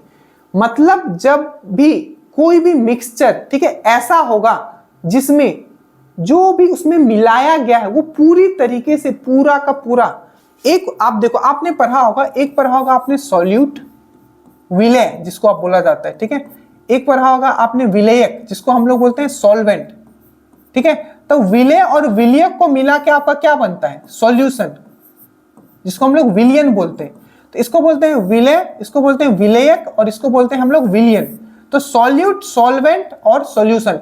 तो सॉल्यूट के जगह अगर मैं अल्कोहल ले लेता हूं, ठीक है, और सॉल्वेंट के जगह मैं वाटर ले लेता हूं और इन दोनों को मिला लेता हूं तो मेरा क्या बन जाता है, सॉल्यूशन। अब जो ये सॉल्यूशन होगा, ठीक है, जब सॉल्यूट सॉल्वेंट में इस तरीके से मिलाया जाए, ठीक है, कि वो पूरी तरीके से आपका सॉल्वेंट में यूनिफॉर्म तरीके से, मतलब हर जगह एक जैसे तरीके से अगर वो मिल जाए पूरा का पूरा, तो क्या होता है, होमोजेनियस समांगी मिश्रण। जैसे कि आपका अल्कोहल, दारू और आपका पानी, जैसे कि आपका नमक और आपका पानी, जैसे कि आपका शुगर, शुगर मतलब होता है चीनी, और आपका पानी, इसको जब अच्छे से आप मिला दोगे तो आप पकड़ ही नहीं पाओगे कि इसमें कहां है, दिखेगा नहीं आपको वो चीज, ठीक है। तो ये होता है आपका होमोजेनियस मिक्सचर। और हेट्रोजेनियस मिक्सचर क्या होगा, असमांगी मिश्रण क्या होगा, सिंपल, जिसको हम लोग अलग अलग कर पाएंगे। और वो क्या होगा, जो भी हमने उसमें मिलाया है, विलेय, दैट मींस जो हम लोग सॉल्यूट उसमें मिलाए हैं सॉल्वेंट में, ठीक है, वो क्या हो जाएगा, पूरी मतलब सॉल्यूट जो है पूरी तरीके से सॉल्वेंट में अच्छे तरीके से नहीं मिलता है, ठीक है। जिसका एग्जांपल आप सिंपल कुछ भी ले सकते हो, जैसे कि आप पानी में आपने क्या मिला दिया, आपने पत्थर मिला दिया, ठीक है, छोटे छोटे आपने पत्थर मिला दिया, ठीक है, तो पूरी तरीके से उसमें मिलेगा नहीं, तो उस टाइप के क्या बोलते हैं, आपको हेटेरोजेनियस मिक्सचर कहते हैं। बट एक चीज आप हमेशा याद रखना, आप यहाँ कंफ्यूज कर सकते हो, ठीक है, ठीक है, यूनिफॉर्मिटी वाला अगर आपने वर्ड समझा तब आप ये समझ जाओगे, ठीक है। अगर आपको पूछे कि एयर मतलब हवा, ठीक है, और आपका जो मिल्क है, ये किस टाइप का मिक्सचर है, ये भी मिक्सचर है, सबसे पहले तो याद रखना हवा भी मिक्सचर है और आपका मिल्क भी मिक्सचर है, किस टाइप का मिक्सचर है, तो आपको याद रखना ये हेट्रोजेनियस है। आपको लगेगा ये होमोजेनियस है, बट ये हेट्रोजेनियस मिक्सचर मतलब असमांगी मिश्रण है, आपको अच्छे से याद रखना है। Which of the following is a mixture, देखिए कॉपर, कॉपर तो क्या है, एक तत्व है, तो ये मिक्सचर है, मिक्सचर नहीं हो सकता, मिश्रण नहीं हो सकता। गोल्ड, गोल्ड क्या एक मिक्सचर है, जी नहीं। आपको याद रखना है कॉपर, सबसे पहले जो मानव ने किसी धातु का यूज किया था कॉपर ही था, ठीक है। गोल्ड, गोल्ड क्या मिक्सचर है, नहीं है। जिंक क्या मिक्सचर है, नहीं है। ब्रास, ब्रास क्या मिक्सचर है, बिल्कुल, ये क्या है, कॉपर और जिंक का आपका संगम से बना हुआ है। और हमेशा याद रखिएगा जो भी आपका जो आपका एलॉय होगा, ठीक है, जो मिश्रित धातु होते हैं जिसको आप बोलते हैं, जिसको हम लोग एलॉय भी बोलते हैं, तो एलॉय जो होता है वो हमेशा समांगी मिश्रण होता है। जैसे मैं अगर ब्रास बोलूं, ब्रॉन्ज बोलूं, ठीक है, ये जितने भी है, ठीक है, ब्रास हो गया, ब्रॉन्ज हो गया, जितने भी आपके मिश्रित धातु है, ठीक है, वो क्या है, हमेशा वो होमोजीनियस है, वो हमेशा समांगी मिश्रण होते हैं, अच्छे से याद रखिएगा। इसीलिए पीतल में बोलूं, ठीक है, तो पीतल भी क्या है, एक मिक्सचर है, और मिक्सचर में भी कैसा मिक्सचर है, तो होमोजीनियस। होमोजीनियस हेटेरोजेनियस समझा, समांगी और असमांगी मिश्रण में समांगी मिश्रण क्या होगा, जिसमें कि आपका विलय जो है, ठीक है, आपका विलयक में पूरी इस तरीके से घुल जाता है कि आपको पता ही नहीं चलेगा, ठीक है, पूरी तरीके से आपका जो सॉल्यूट है सॉल्वेंट में घुल जाएगा और यूनिफॉर्म तरीके से घुलेगा, मतलब इस तरीके से घुलेगा कि सब जगह वो अच्छे तरीके से क्या हो जाता है, आपको घुल जाता है यूनिफॉर्म तरीके से, ठीक है, समझ गए। और आपका हेटेरोजेनियस क्या होगा, हेटेरोजेनियस सिंपल, वो आप उसको अलग अलग कर सकते हो, ठीक है। जैसे कि आप सिंपल समझ लो ना, जैसे कि हेटेरोजेनियस में क्या हो जाएगा, जैसे कि आप ऑयल हो गया, तेल हो गया, और आप पानी को मिला दो तो दोनों मिलेंगे, नहीं मिलेंगे, तेल ऊपर ही रहता है, पानी तो क्या है, हेटेरोजेनियस मिक्सचर। बट याद रखना आपका वायु, एयर और आपका मिल्क जो है वो भी हेटेरोजेनियस मिक्सचर है, असमांगी मिश्रण है, ठीक है, तो ये चीज आपको याद रखना है। उसके बाद नेक्स्ट क्वेश्चन पे आता है कि विभिन्न तत्वों के निश्चित अनुपात में संयोजन पर प्राप्त होता है। अब देखो सबसे बड़ा क्वेश्चन आपके दिमाग में ये आना चाहिए, ठीक है, एक होता है आपका मिश्रण जिसको हम लोग बोलते हैं मिक्सचर, ठीक है, ठीक है, और एक होता है आपका यौगिक जिसको हम लोग बोलते हैं कंपाउंड। तो आप पता कैसे करोगे कि कौन सा यौगिक है और कौन सा कंपाउंड है। हमेशा मैं एक ट्रिक आपको बता रहा हूं जो आपको दिमाग में रखना है, जिस चीज का भी आप फॉर्मूला लिख पाओगे, किसी भी यौगिक, कंपाउंड मतलब इसका हम फॉर्मूला लिख पाएंगे, जैसे कि देखो H2O, H2O क्या है, ये वाटर है, ये मिक्सचर, क्योंकि यहाँ हाइड्रोजन भी है, ऑक्सीजन में, क्या ये मिक्सचर है या कंपाउंड है, ये आपका कंपाउंड है, ये आपका यौगिक है। क्यों, क्योंकि हम इसका एक फॉर्मूला लिख सकते हैं। और हमेशा याद रखना जो कंपाउंड होगा, जो यौगिक होगा, वो हमेशा फिक्स्ड प्रोपोर्शन होता है, उसका फिक्स्ड होगा। जैसे कि हाइड्रोजन है तो यहाँ 2 यूनिट हमको H लेना पड़ेगा और 1 यूनिट हमें ऑक्सीजन लेना पड़ेगा, तभी आपका ये वाटर बनेगा, फिक्स्ड रहता है। जैसे कि हम लोग अभी हमने ब्रॉन्ज का बात किया, ठीक है, ब्रॉन्ज होता है, ब्रॉन्ज मेडल होता है, तो ब्रॉन्ज आपने पढ़ा होगा किससे बना होता है, तो कॉपर और आपका टिन से बना होता है, ठीक है। तो कॉपर अगर टिन से अगर आपका ब्रॉन्ज बना हुआ है, और जैसे कि ब्रास किससे बना होता है, कॉपर और जिंक से बना हुआ है, तो उसका रेशियो फिक्स है, ठीक है, कि इतना अगर हम लोग कॉपर देंगे और इतना जिंक देंगे तभी आपका वो क्या बनेगा, आपका ब्रॉन्ज बनेगा या कॉपर बनेगा। तो उसका रेशियो फिक्स होता है, ठीक है, मात्रा फिक्स होता है कि इसी रेशियो में देंगे तभी बनेगा। जैसे कि वाटर है हमारा, तो इसमें 2 यूनिट हमें हाइड्रोजन लेना पड़ेगा और 1 यूनिट हमें क्या ऑक्सीजन लेना पड़ेगा। मतलब इसका क्या है, आपका डेफिनिट है, प्रोपोर्शन डेफिनिट होना चाहिए, तभी पहला तो फॉर्मूला बनेगा, दूसरा आपका इसका डेफिनिट फिक्स होता है कि प्रोपोर्शन कितना कितना लेना है। बट अगर हम लोग मिश्रण का अगर बात करें, जैसे कि देखो हम लोग मिश्रण, जैसे कि चाय बनाते हैं, ठीक है, चाय में चाय पत्ती भी डाला हमने, दूध भी डाला हमने, ठीक है, और हमने चाय पत्ती डाला, दूध डाला, ठीक है, और चीनी भी डाला, ठीक है, तो तीनों चीज हमने डाला, ठीक है। अब फिक्स थोड़ी है कि नहीं इतना ही देगा तभी चाय बनेगा, नहीं, ऐसा तो कुछ नहीं, थोड़ा कम ज्यादा भी हो जाता है, ठीक है, तो वो है मिश्रण, ठीक है, वो क्या है, आपका मिश्रण है, ये चीज आपको याद रखना। जैसे हम लोग नींबू पानी पीते हैं, नींबू और पानी पीते, तो जरूरी है क्या थोड़ा कम, एकदम इतना ही पानी में नींबू पानी बनेगा? नहीं, ऐसा तो कुछ नहीं। कभी हो सकता है हम लोग कम नींबू डाल लें, पानी ज्यादा डाल लें। तो इस टाइप की चीज को ना ही कोई फॉर्मूला भी आप क्रिएट नहीं कर सकते। नींबू पानी का क्या फॉर्मूला क्रिएट करोगे? ठीक है, तो ये हो गया आपका मिक्सचर, ये हो गया आपका कंपाउंड। ठीक है, समझ गए होगे, नॉर्मल लैंग्वेज था। तो यहां पूछा है कि कौन सा इसमें क्या है आपका सर्टेन प्रोपोर्शन में बनता है, हमेशा सर्टेन प्रोपोर्शन में ही रहता है, मतलब निश्चित अनुपात में आपको मिलके बनाता है। तो यौगिक ही इसका आंसर होगा। दूसरा क्या है? हेटेरोजेनियस, मिक्सचर तो होगा ही नहीं, ये भी मिक्सचर होगा ही नहीं। और मेटालॉइड, मेटालॉइड जो नहीं होगा, इसका जो सही आंसर होगा जो फिक्स प्रोपोर्शन में होता है वो होता है आपका मेटालॉइड। मतलब क्या है? सेमीकंडक्टर है। ठीक है, सेमी मेटालॉइड मतलब ना मेटल है वो ना नॉन मेटल है, बीच वाला को हम लोग क्या बोलते हैं? मेटालॉइड बोलते हैं। जैसे कि जर्मेनियम हो गया, सिलिकॉन हो गया। तो जो सही आंसर होगा ये होगा यौगिक, दैट मींस कंपाउंड। बेहतरीन ये क्वेश्चन था, थोड़ा आपको लॉजिकली सोचना था। ठीक है, यही सब क्वेश्चंस आपको फंसाएंगे। उसके बाद which of the following is air? Air क्या है? मैंने अभी बताया था समांगी मिश्रण, असमांगी मतलब होमोजेनियस एंड हेटेरोजेनियस। तो एयर क्या है आपका? हेटेरोजेनियस मिक्सचर है, असमांगी मिश्रण है। ये चीज आपको याद रखना है। ठीक है, उसके बाद है which of the following is a homogeneous mixture? इसमें कौन सा है जो आपका होमोजेनियस मतलब मिक्सचर है, मतलब समांगी मिश्रण है, आपको पूछा गया है। अब जल्दी से बताओ, मैंने अभी समझाया था कि समांगी मिश्रण क्या होता है, अब खुद बताओ। नीचे दिया हुआ है ड्रेन वाटर, ड्रेन, यहां देखो नाली का पानी, बहुत लोगों को समझ में नहीं आएगा नाली का पानी। क्या नाली का पानी आपका लगता है कि वो होमोजेनियस मिक्सचर है? नहीं है। ठीक है, उसके बाद जो पानी का छाछ होता है, ठीक है, पीने का जो छाछ होता है, ठीक है, या बटर मिल्क जो होता है, क्या वो है? जी नहीं। स्टार्च का जो विलियन होता है ये भी नहीं होता है। जो मेन है पानी में शर्करा, मैंने इसका एग्जांपल भी दिया था। अगर इसको आप घोलते हो, ठीक है, देखो नाली का पानी क्या होता है, पानी का उसमें रंग कहाँ पता चलता है? ठीक है, पूरा गंदा हो जाता है, उसमें बहुत सारे चीज मिला होता है। ठीक है, आप उसमें बहुत सारी चीज निकाल भी सकते हो बाहर, तो ये तो हो ही नहीं सकता। ठीक है, नाली का पानी, छाछ भी आप देखते हो उसमें बहुत सारा चीज होता है। ठीक है, मेन जो है जिसमें आप अलग ही नहीं कर पाओगे, ठीक है, कि उसमें विलेय कौन है, ठीक है, और विलियक कौन है, सॉल्यूट कौन सा है, सॉल्वेंट कौन सा है, वो है आपका पानी और शर्करा। ऐसा मिक्स हो जाता है कि पता ही नहीं चलता है। तो कैसे सही आंसर हो जाएगा? ये हो जाएगा होमोजेनियस मिक्सर का जो एग्जांपल है वो है आपका पानी में शर्करा। ठीक है, उसके बाद salt is an example of, salt क्या है जल्दी से बताइए?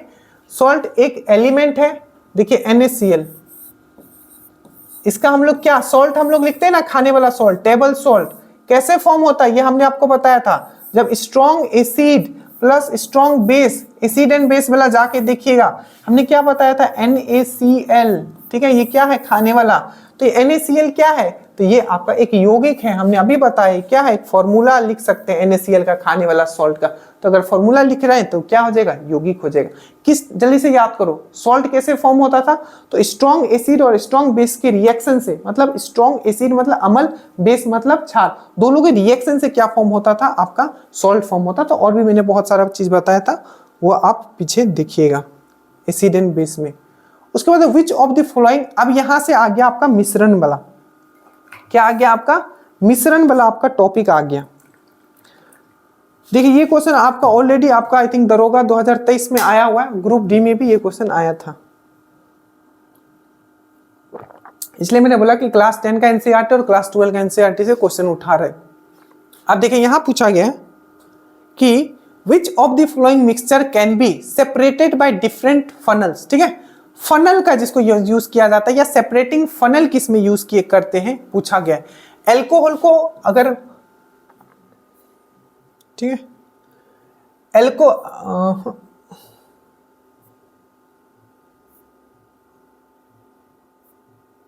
चलिए, तो ये हो गया अल्कोहल और वाटर को अलग करना है तब हम लोग सेपरेटिंग फनल यूज करते हैं। सॉल्ट और वाटर को अगर अलग करना है तब हम लोग यूज करते हैं। ऑयल एंड वाटर को अलग करना है तब हम लोग यूज करते हैं। आयोडीन को अगर अल्कोहल से अलग करना है तब हम लोग यूज करते हैं। तो आखिर हम लोग सेपरेटिंग फनल को हम लोग यूज कब करते हैं, हमें यहां ये देखना है।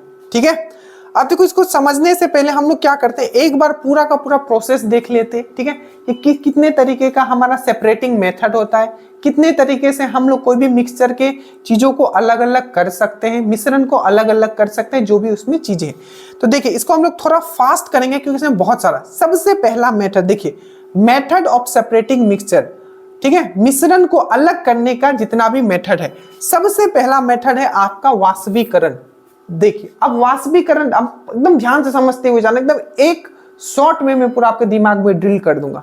सबसे पहला मेथड होता है, यहां क्या पढ़ रहे हैं, मेथड ऑफ सेपरेटिंग मिक्सचर, मिश्रण को अलग अलग करने का जो विधि होता है। सबसे पहला एग्जाम पॉइंट ऑफ व्यू से हम लोग बात करने में, सबसे पहला वेपोराइजेशन, वाष्पीकरण। ये तब यूज किया जाता है जब दो पदार्थ, ठीक है, एक उसमें क्या होगा आपका वोलेटाइल होगा, एक उसमें नॉन वोलेटाइल होगा। वोलेटाइल मतलब क्या होता है, ऐसा पदार्थ जो वाष्पीकरण हो जाए, उसको हम लोग बोलते हैं वोलेटाइल। इसलिए आप देखते हो ये वाष्पीकरण लिखा भी हुआ है। तो एक होगा वोलेटाइल, एक होगा नॉन वोलेटाइल। वोलेटाइल मतलब जो वाष्पीकरण जिसका हो जाए, नॉन वोलेटाइल मतलब जिसका वाष्पीकरण नहीं होगा। तो इसका जो यूज किया जाता है, ये यूज किया जाता है सबसे बड़ा इंपॉर्टेंट है नमक बनाने में। तो वाष्पीकरण का जो मेथड है, वेपोराइजेशन जो मेथड है मिक्सचर को अलग करने का, ये कहाँ यूज किया जाता है, नमक बनाने में। इसमें क्या किया जाता है, देखिए एनसीईआरटी में है, ये देखिए क्या लिया गया है, mixture of salt and, salt मतलब नमक और पानी का मिश्रण लिया गया है। इसको अगर आप हीट करते हो, 100 डिग्री पे हीट करोगे, पानी क्या हो जाएगा, क्या आप समझे, मतलब पानी और आपका वाटर, पानी में हम लोग ने वाटर मिला के रखा था, हमको चाहिए वाटर, ठीक है। तो हमने क्या किया, हमने सिंपल ये किया कि नीचे ये है आपका पानी और वाटर है, इसमें दोनों में मिक्स है। इसमें हमने क्या किया, हीट देना शुरू किया, 100 डिग्री सेल्सियस पे पहुंचेगा, ठीक है। इसमें जो पानी होगा क्या हो जाएगा, वाष्प बन के उड़ जाएगा।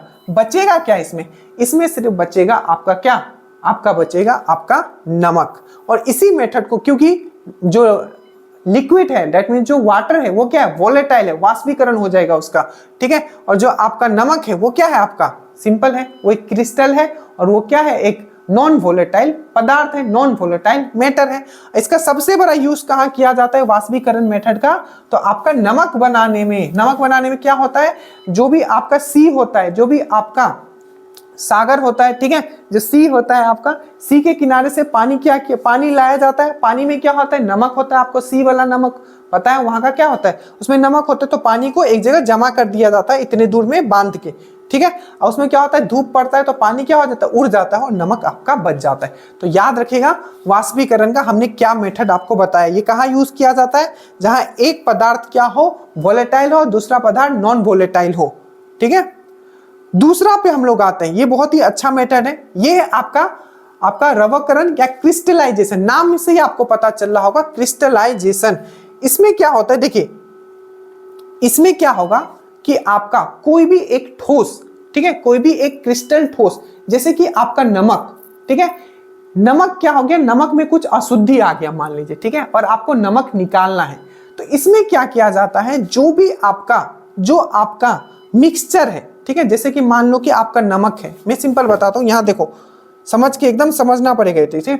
मान लो यहाँ सॉल्ट है, ठीक है, सॉल्ट के साथ कुछ और भी है जो अशुद्धि है, तो ये कोई एक मिक्सचर है, इसको हमने क्या किया, सॉल्ट मतलब ये टोटल मिक्सचर को, ठीक है, जिसमें कि सॉल्ट भी है और अशुद्धि भी है, दोनों मिक्स्ड फॉर्म में, इसको हमने एक बकेट में रखा और यहां हमने हीट किया, कॉन्टिन्यूसली हीट किया, तब तक हीट किया जब तक इसका कुछ अमाउंट ऑफ पानी जो है इसका कम ना हो जाए। और उसके बाद हमने क्या किया, इसको हीट करने के बाद जब पानी बहुत सारा उड़ जाता है और कम पानी बचता है, इसको हमने क्या किया, वहां से लेके हमने इसको ठंडा कर दिया। और जैसे ही इसको हम लोग ठंडा करेंगे, जो आपका नमक है वो क्रिस्टल के फॉर्म में क्या हो जाता है, ऊपर जमा हो जाता है। क्या होता है, क्रिस्टल के फॉर्म में ऊपर जमा हो जाता है। तो यही चीज लिखा हुआ है कि इस विधि में अशुद्धि ठोस मिश्रण को उचित विलयक, अब याद रखिएगा यहाँ विलयक और विलयन क्या है, मैंने ये चीज आपको अभी समझाया था, ठीक है, एक बार आप देख लो, नहीं तो आप फिर इसमें कंफ्यूज होते रहोगे।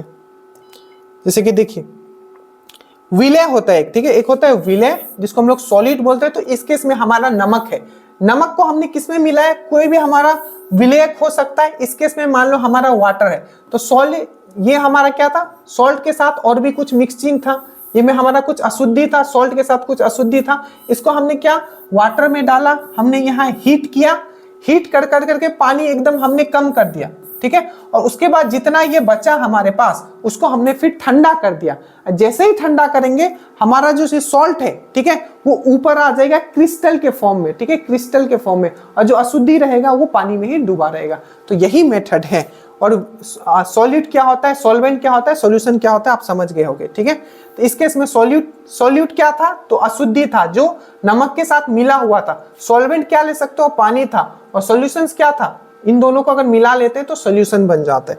तो यही चीज है यहाँ, ये है आपका यहाँ जो अशुद्धि है, मिक्सचर है, ठीक है। इसको हमने पानी में हमने यहाँ गर्म किया, ठीक है, बहुत देर तक। उसके बाद हमने यहाँ से फिर से गर्म होने के बाद भाप, बहुत सारा पानी उड़ जाता है। उसके बाद हमने क्या किया, इसको बाहर निकाल के कीप से छान के बाहर निकाल के इसको ठंडा किया। जैसे ही ठंडा करोगे ऊपर में आपका नमक जम जाएगा। तो प्रोसेस याद रखना है कि किसमें ऐसा प्रोसेस किया जाता है।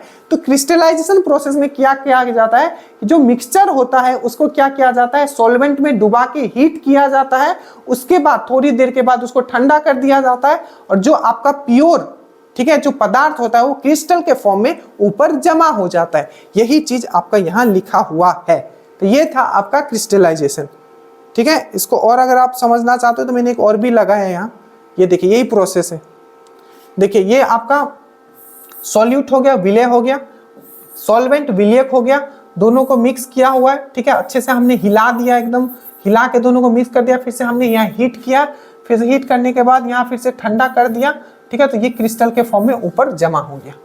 प्रोसेस याद रखना क्या क्या मैं यहाँ आपको बोल रहा हूं,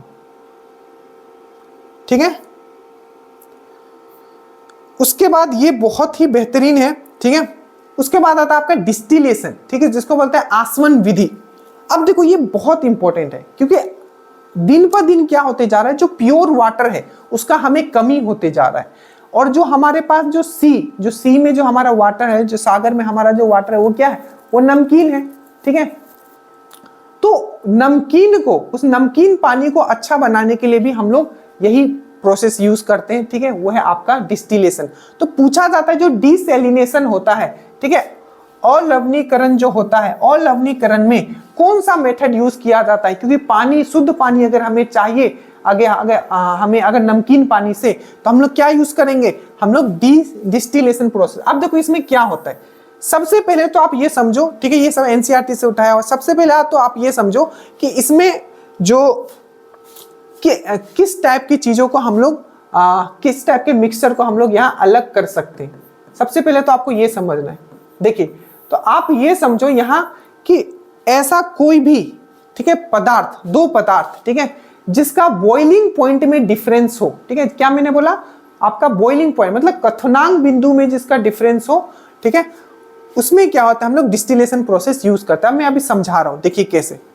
मान लीजिए कि आपका ये कोई बीकर है, ठीक है, आप मान लीजिए इसमें कोई बीकर है, ठीक है।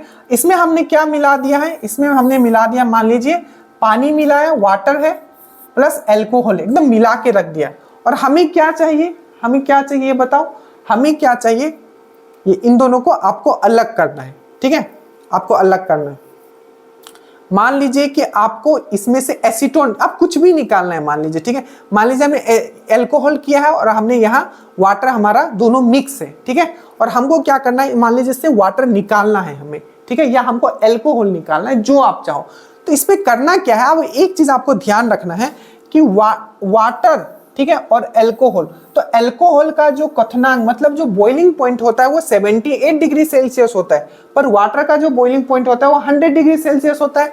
तो जब इसको हम लोग हीट करेंगे तो जो वाटर है 78 डिग्री पे, इसको तो कुछ नहीं होगा, वाटर को सिर्फ ये बॉइल होगा, पर जो आपका एल्कोहल है वो क्या हो जाएगा, वो भाप के रूप में बन जाएगा और ये ट्यूब में आ जाएगा।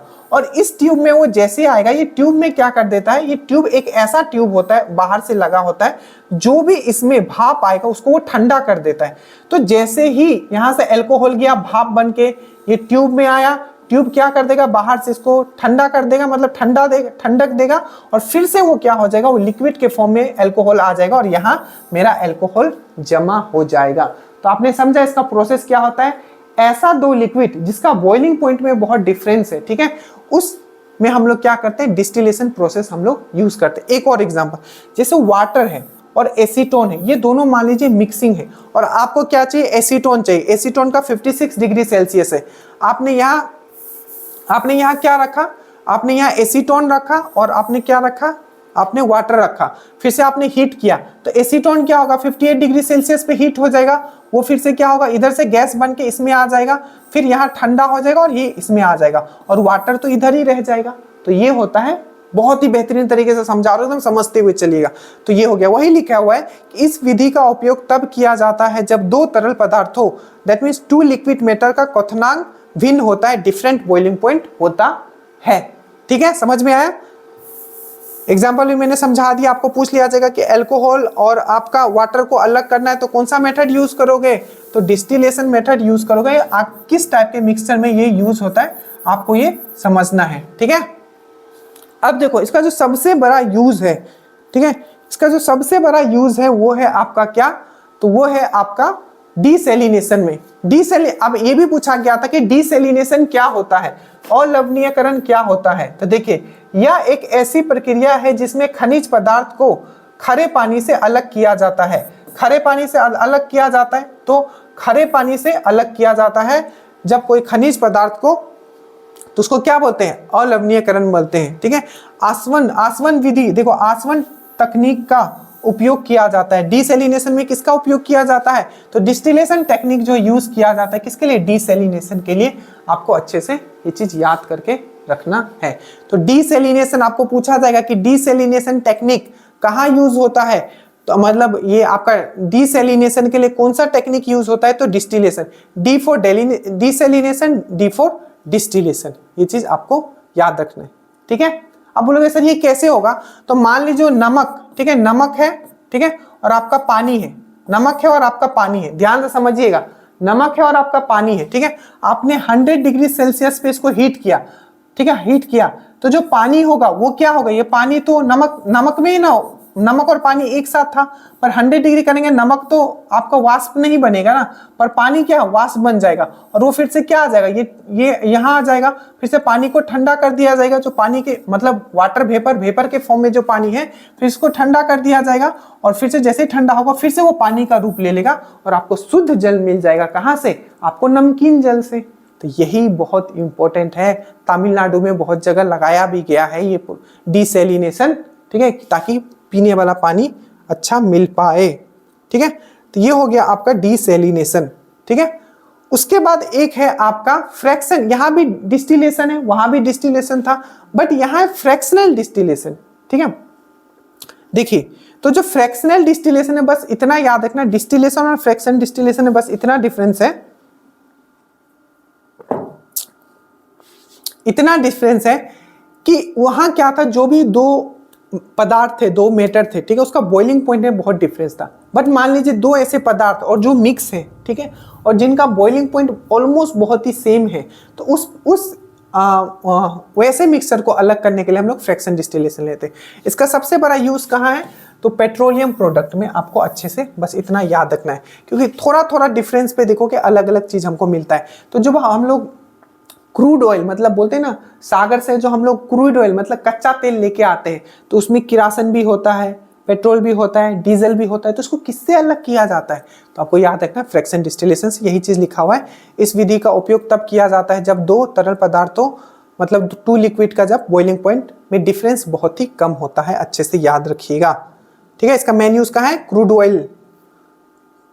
उसके बाद यही क्वेश्चन आया हुआ था, इसमें भी लोगों ने बहुत अलग अलग आंसर बताया। देखिए, उसके बाद होता है आपका सेपरेशन फनल। ये जो फनल है, ठीक है, सेपरेटिंग फनल या सेपरेशन फनल, देखो इस टाइप का विधि तब हम लोग यूज करते हैं जब दो लिक्विड आपस में सोल्यूबल ना हो। जैसे कि आपका हो गया तेल और पानी, दोनों का भी अगर दोनों को जितना भी मिलाओ नहीं मिलेंगे, ठीक है, पानी नीचे ही रहेगा, तेल ऊपर ही रहेगा। ठीक है, तो ऐसे लिक्विड पदार्थ, ऐसे लिक्विड मैटर, ठीक है, ऐसा पदार्थ जो लिक्विड के फॉर्म में हो, ठीक है, और दोनों क्या हो, आपस में घुल मिल ना हो, मतलब दोनों आपस में पूरी तरीके से सोल्यूबल ना हो। ठीक है, यही लिखा हुआ है, this method use when two liquid are insoluble to each other, मतलब एक दूसरे में अघुलनशील हो। जैसे कि देखो ये आपका है, ठीक है, मान लीजिए आपने एक ट्यूब लगाया, ठीक है, ट्यूब लगाया, इसमें क्या था, ऑयल भी था और वाटर भी था, दोनों मिक्स करके था ऐसे ऐसे करके। ठीक है, बट ऑयल क्या था, ऊपर होगा, वाटर क्या होगा, नीचे होगा।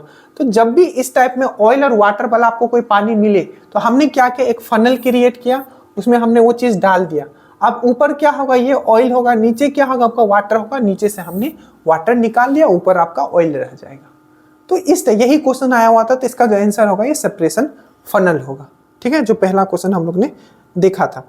इसके आगे है आपका, तो हमने क्या क्या पढ़ लिया समझ में आया? पहले हमने डिस्टिलेशन पढ़ा, ठीक है, उसके बाद फ्रैक्शन डिस्टिलेशन पढ़ा, उसके आपका सेपरेटिंग फनल पढ़ा, उससे पहले वेपोराइजेशन पढ़ा, उसके बाद क्रिस्टलाइजेशन पढ़ा। ठीक है, अब जो है आपका ये देखिए, एक होता है आपका सेंट्रीफ्यूगल, ठीक है, ये है आपका अपकेंद्रीय विधि। ये सिंपल याद रखना, सेंट्रीफ्यूगल आपने ये देखा होगा, ठीक है, जो मक्खन निकालने का जो चीज होता है। तो इसमें क्या होता है, जब दो पदार्थ जो मिक्सिंग फॉर्म में होते हैं, ठीक है, तो हल्का पदार्थ क्या होता है, वो बाहर की तरफ निकल जाता है। ठीक है, क्या होता है, वो बाहर की तरफ निकल जाता है। इसका बीपीएससी में क्वेश्चन भी पूछा गया था कि जो वॉशिंग मशीन है किस विधि पे काम करता है।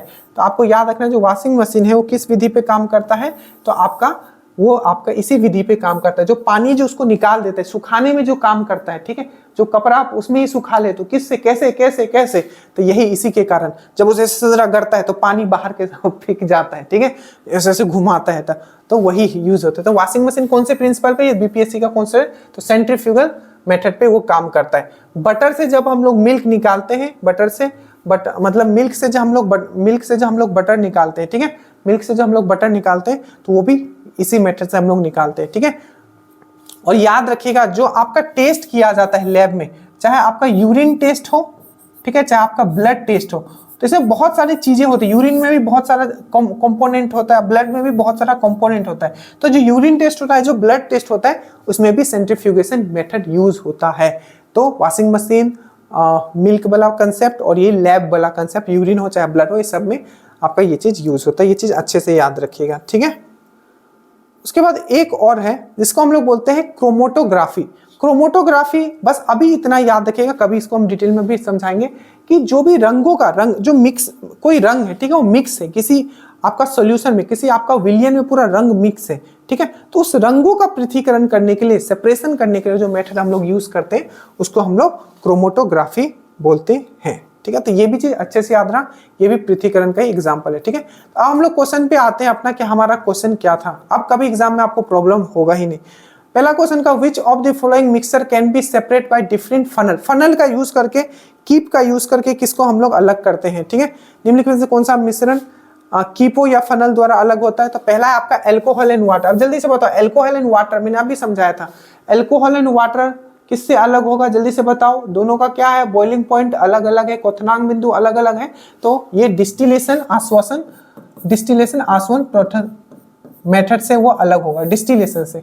Salt and water, again salt and water को तो सबसे पहले आप वेपोराइजेशन मेथड से भी कर सकते हो। ठीक है, अगर सॉल्ट चाहिए आपको, वाटर नहीं चाहिए, तो क्या करोगे, सॉल्ट चाहिए वाटर नहीं चाहिए, तो क्या करोगे, वेपोराइजेशन, नमक बनाओगे। अब मान लीजिए कि आपको पानी चाहिए, ठीक है, पानी चाहिए और आपको सॉल्ट नहीं चाहिए, तो क्या करोगे, फिर डिस्टिलेशन करोगे। ठीक है, समझ में आया ना, क्योंकि पानी जब चाहिए होता है हमें उसे ठंडा करना पड़ेगा। ठीक है, उसके बाद ऑयल एंड वाटर, यही इसका सही आंसर हो जाएगा। ठीक है, क्योंकि ऑयल एंड वाटर दोनों का क्या है, दोनों अघुलनशील है, और जब भी अघुलनशील होता है हम लोग फनल यूज करेंगे। ठीक है, तो ये तीनों मेन चीज आपको याद रखना था, मैंने ऑप्शन को भी आपको समझा दिया। ठीक है, चलिए अब हम लोग डायरेक्टली क्वेश्चंस पे आते हैं, थोड़ा जल्दी जल्दी हम लोग क्वेश्चंस कंप्लीट करते हैं। ठीक है, काफी देर हो गया। The process use to separate the colour component, मैंने अभी बताया था, रंगीन चीजों के रंगों को पृथक्करण करने के लिए हम लोग क्या यूज करते हैं, तो क्रोमोटोग्राफी यूज करते हैं। डिस्टिलेशन बना दिया, सब्लिमेशन बना दिया, क्रिस्टलाइजेशन भी मैंने आपको समझा दिया। ठीक है, चलिए उसके बाद आते हैं the process of obtaining salt from sea. ठीक है, अगर सी से हमें सॉल्ट निकालना है, ठीक है, समुद्री जल से अगर हमें सॉल्ट निकालना है, तो हम लोग कौन सा प्रोसेस यूज करते हैं, सेडिमेंटेशन, डिस्टिलेशन, ठीक है, इवोपोरेशन या कंडेंसेशन। तो ये होगा आपका इवोपोरेशन, वाष्पीकरण मेथड हम लोग यूज करते हैं। ठीक है, और अगर हमें पानी चाहिए होगा समुद्री जल से, स्वस्थ प्योर जल चाहिए होगा, तो हम लोग क्या यूज करेंगे, डिस्टिलेशन यूज करेंगे। ठीक है, याद रखिएगा। उसके बाद आपका which of the following is not a application of the method of the separation of, कौन सा मेथड है जिसमें हम लोग ये वाला मेथड यूज नहीं करते। मतलब अभिकेंद्रीय बल वाला हम लोग जो अभिकेंद्रीय बल सेंट्रीफ्यूगल फोर्स वाला जो हम लोग मेथड यूज नहीं करते, कपड़ा धोने की वॉशिंग मशीन में करते हैं, दूध से मक्खन निकालने में करते हैं, मिलावट किए गए खाद्य पदार्थों ऐसा तो हमने कुछ बात नहीं किया था, प्रयोगशाला में हम लोग करते हैं, तो इसमें बस हम लोग नहीं करते हैं, ये चीज याद रखिएगा, ठीक है। उसके बाद है आपका Which of the following method will separate water from turbid? देखो अब यहाँ याद रखना कि टर्बिड ही लिखा आएगा भाई, सब ये ऐसे ही लिखा हुआ था हिंदी और इंग्लिश में भी, ठीक है। टर्बिड मतलब होता है पानी, और पानी के साथ क्या होता है, मिट्टी मिला के जो गाद हो जाता है, गाद हो जाता है, ठीक है। तो उस टाइप की चीज को आप कैसे अलग करोगे, तो सिंपल है आपका, जो जब भी आप पहले जमाने में क्या आता था, फिल्टर आता था, कैंडल वाला आता था ना, तो इस टाइप का जब गंदे पानी होगा, ठीक है, सेपरेटिंग फनल कोई यूज ही नहीं, सेपरेटिंग फनल में हम लोग तो अघुलनशील चीज का करते हैं, ठीक है। डिस्टिलेशन का क्या करते हैं, हमने बताया था, जब दो पदार्थों का बॉइलिंग पॉइंट अलग अलग होगा, ठीक है। क्रिस्टलाइजेशन का कोई इसमें काम नहीं है। फिल्ट्रेशन का याद रखिएगा, सिंपल इसमें फिल्ट्रेशन, गंदा पानी टर्बिड वाटर मतलब गंदा पानी को सिंपल साफ करने के लिए हम लोग फिल्ट्रेशन यूज करते हैं। इसमें कंफ्यूज मत होना, कंफ्यूज वो होंगे जो ये नहीं पढ़े हुए। उसके बाद which process is used in water purification, ये शायद आपको मैंने पहले ऑस्मोसिस पढ़ाया था, ठीक है। तो याद रखिएगा, जो आप आजकल आता है ना घर में, ठीक है, एक्वागार्ड ये सब बात है, उसमें देखना रिवर्स ऑस्मोसिस लिखा रहता है। तो पानी को प्यूरिफाई करने के लिए अब जो मेथड हम लोग यूज करते हैं रिवर्स ऑस्मोसिस, कभी इसको मैं डिटेल में भी समझा दूंगा, बट अभी एटलीस्ट इसका क्वेश्चंस बस याद रखिए।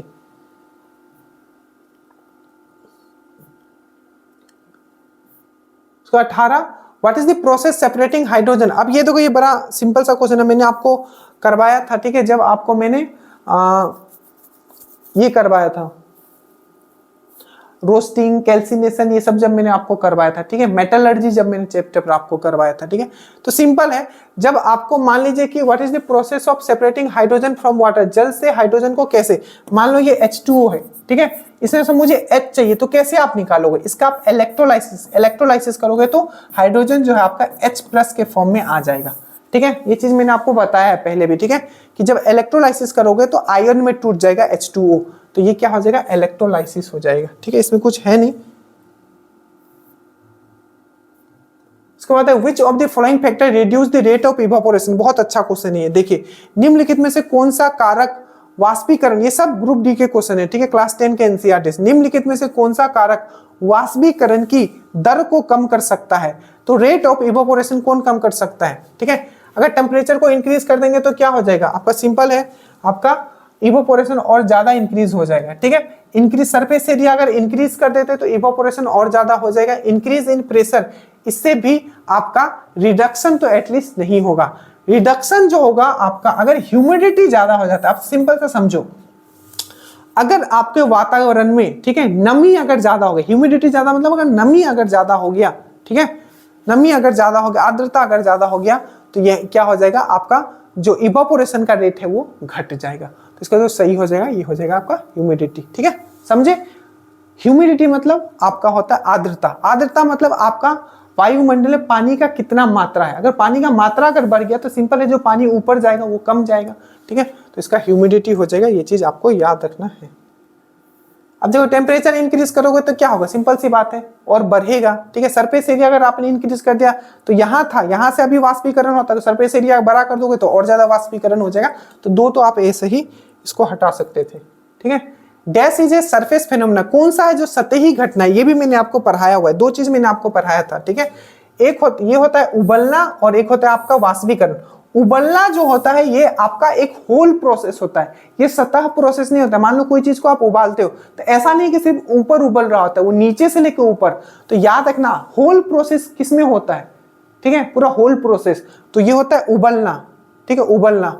बट बोलेगा सतह वाला प्रोसेस कौन सा होता है, सरफेस फेनोमेना कौन सा होता है, जैसे वेपोरेशन होता है, मतलब आपका जो इवापोरेशन होता है, वाष्पीकरण होता है, वो नीचे से पानी उड़ाता नहीं है, ये ऊपर से पानी धीरे धीरे गर्म होकर उड़ते रहता है, पर जो बॉइलिंग होता है वो नीचे से लेकर ऊपर तक होता है। तो इसका जो सही आंसर होगा, अगर बोलेगा कि सतही, ठीक है, सतही फेनोमेना कौन सा है, घटना कौन सा है, तो इवापोरेशन। और अगर पूरा टोटल मतलब पूरा होल फेनोमेना में कौन सा आता है, तो वो है आपका बॉइलिंग, ठीक है। तो ये था, आई थिंक टोटल हो गया आपका क्वेश्चन, काफी देर हो गया बट मुझे लगता है मेरा मेहनत सफल रहा। बस आप लोग इसको अपना बना लीजिएगा, जो भी चीज़ें मैंने बताया उसको बस आप समझ लेना है। एक बार में नहीं होगा, 1 से 2 बार देखोगे चीज़ें आपको याद हो जाएगी। प्लीज़ बताइएगा आपको कैसा लगा, क्योंकि इस टाइप के content one of the best of best content है, आप समझ लो आपके यूट्यूब पे। ठीक है, सिर्फ क्वेश्चंस करना इनफ नहीं रहता है, अगर आपको मेरिट लिस्ट में लाना है। आप खुद समझदार हो। Thank you so much. जय हिंद।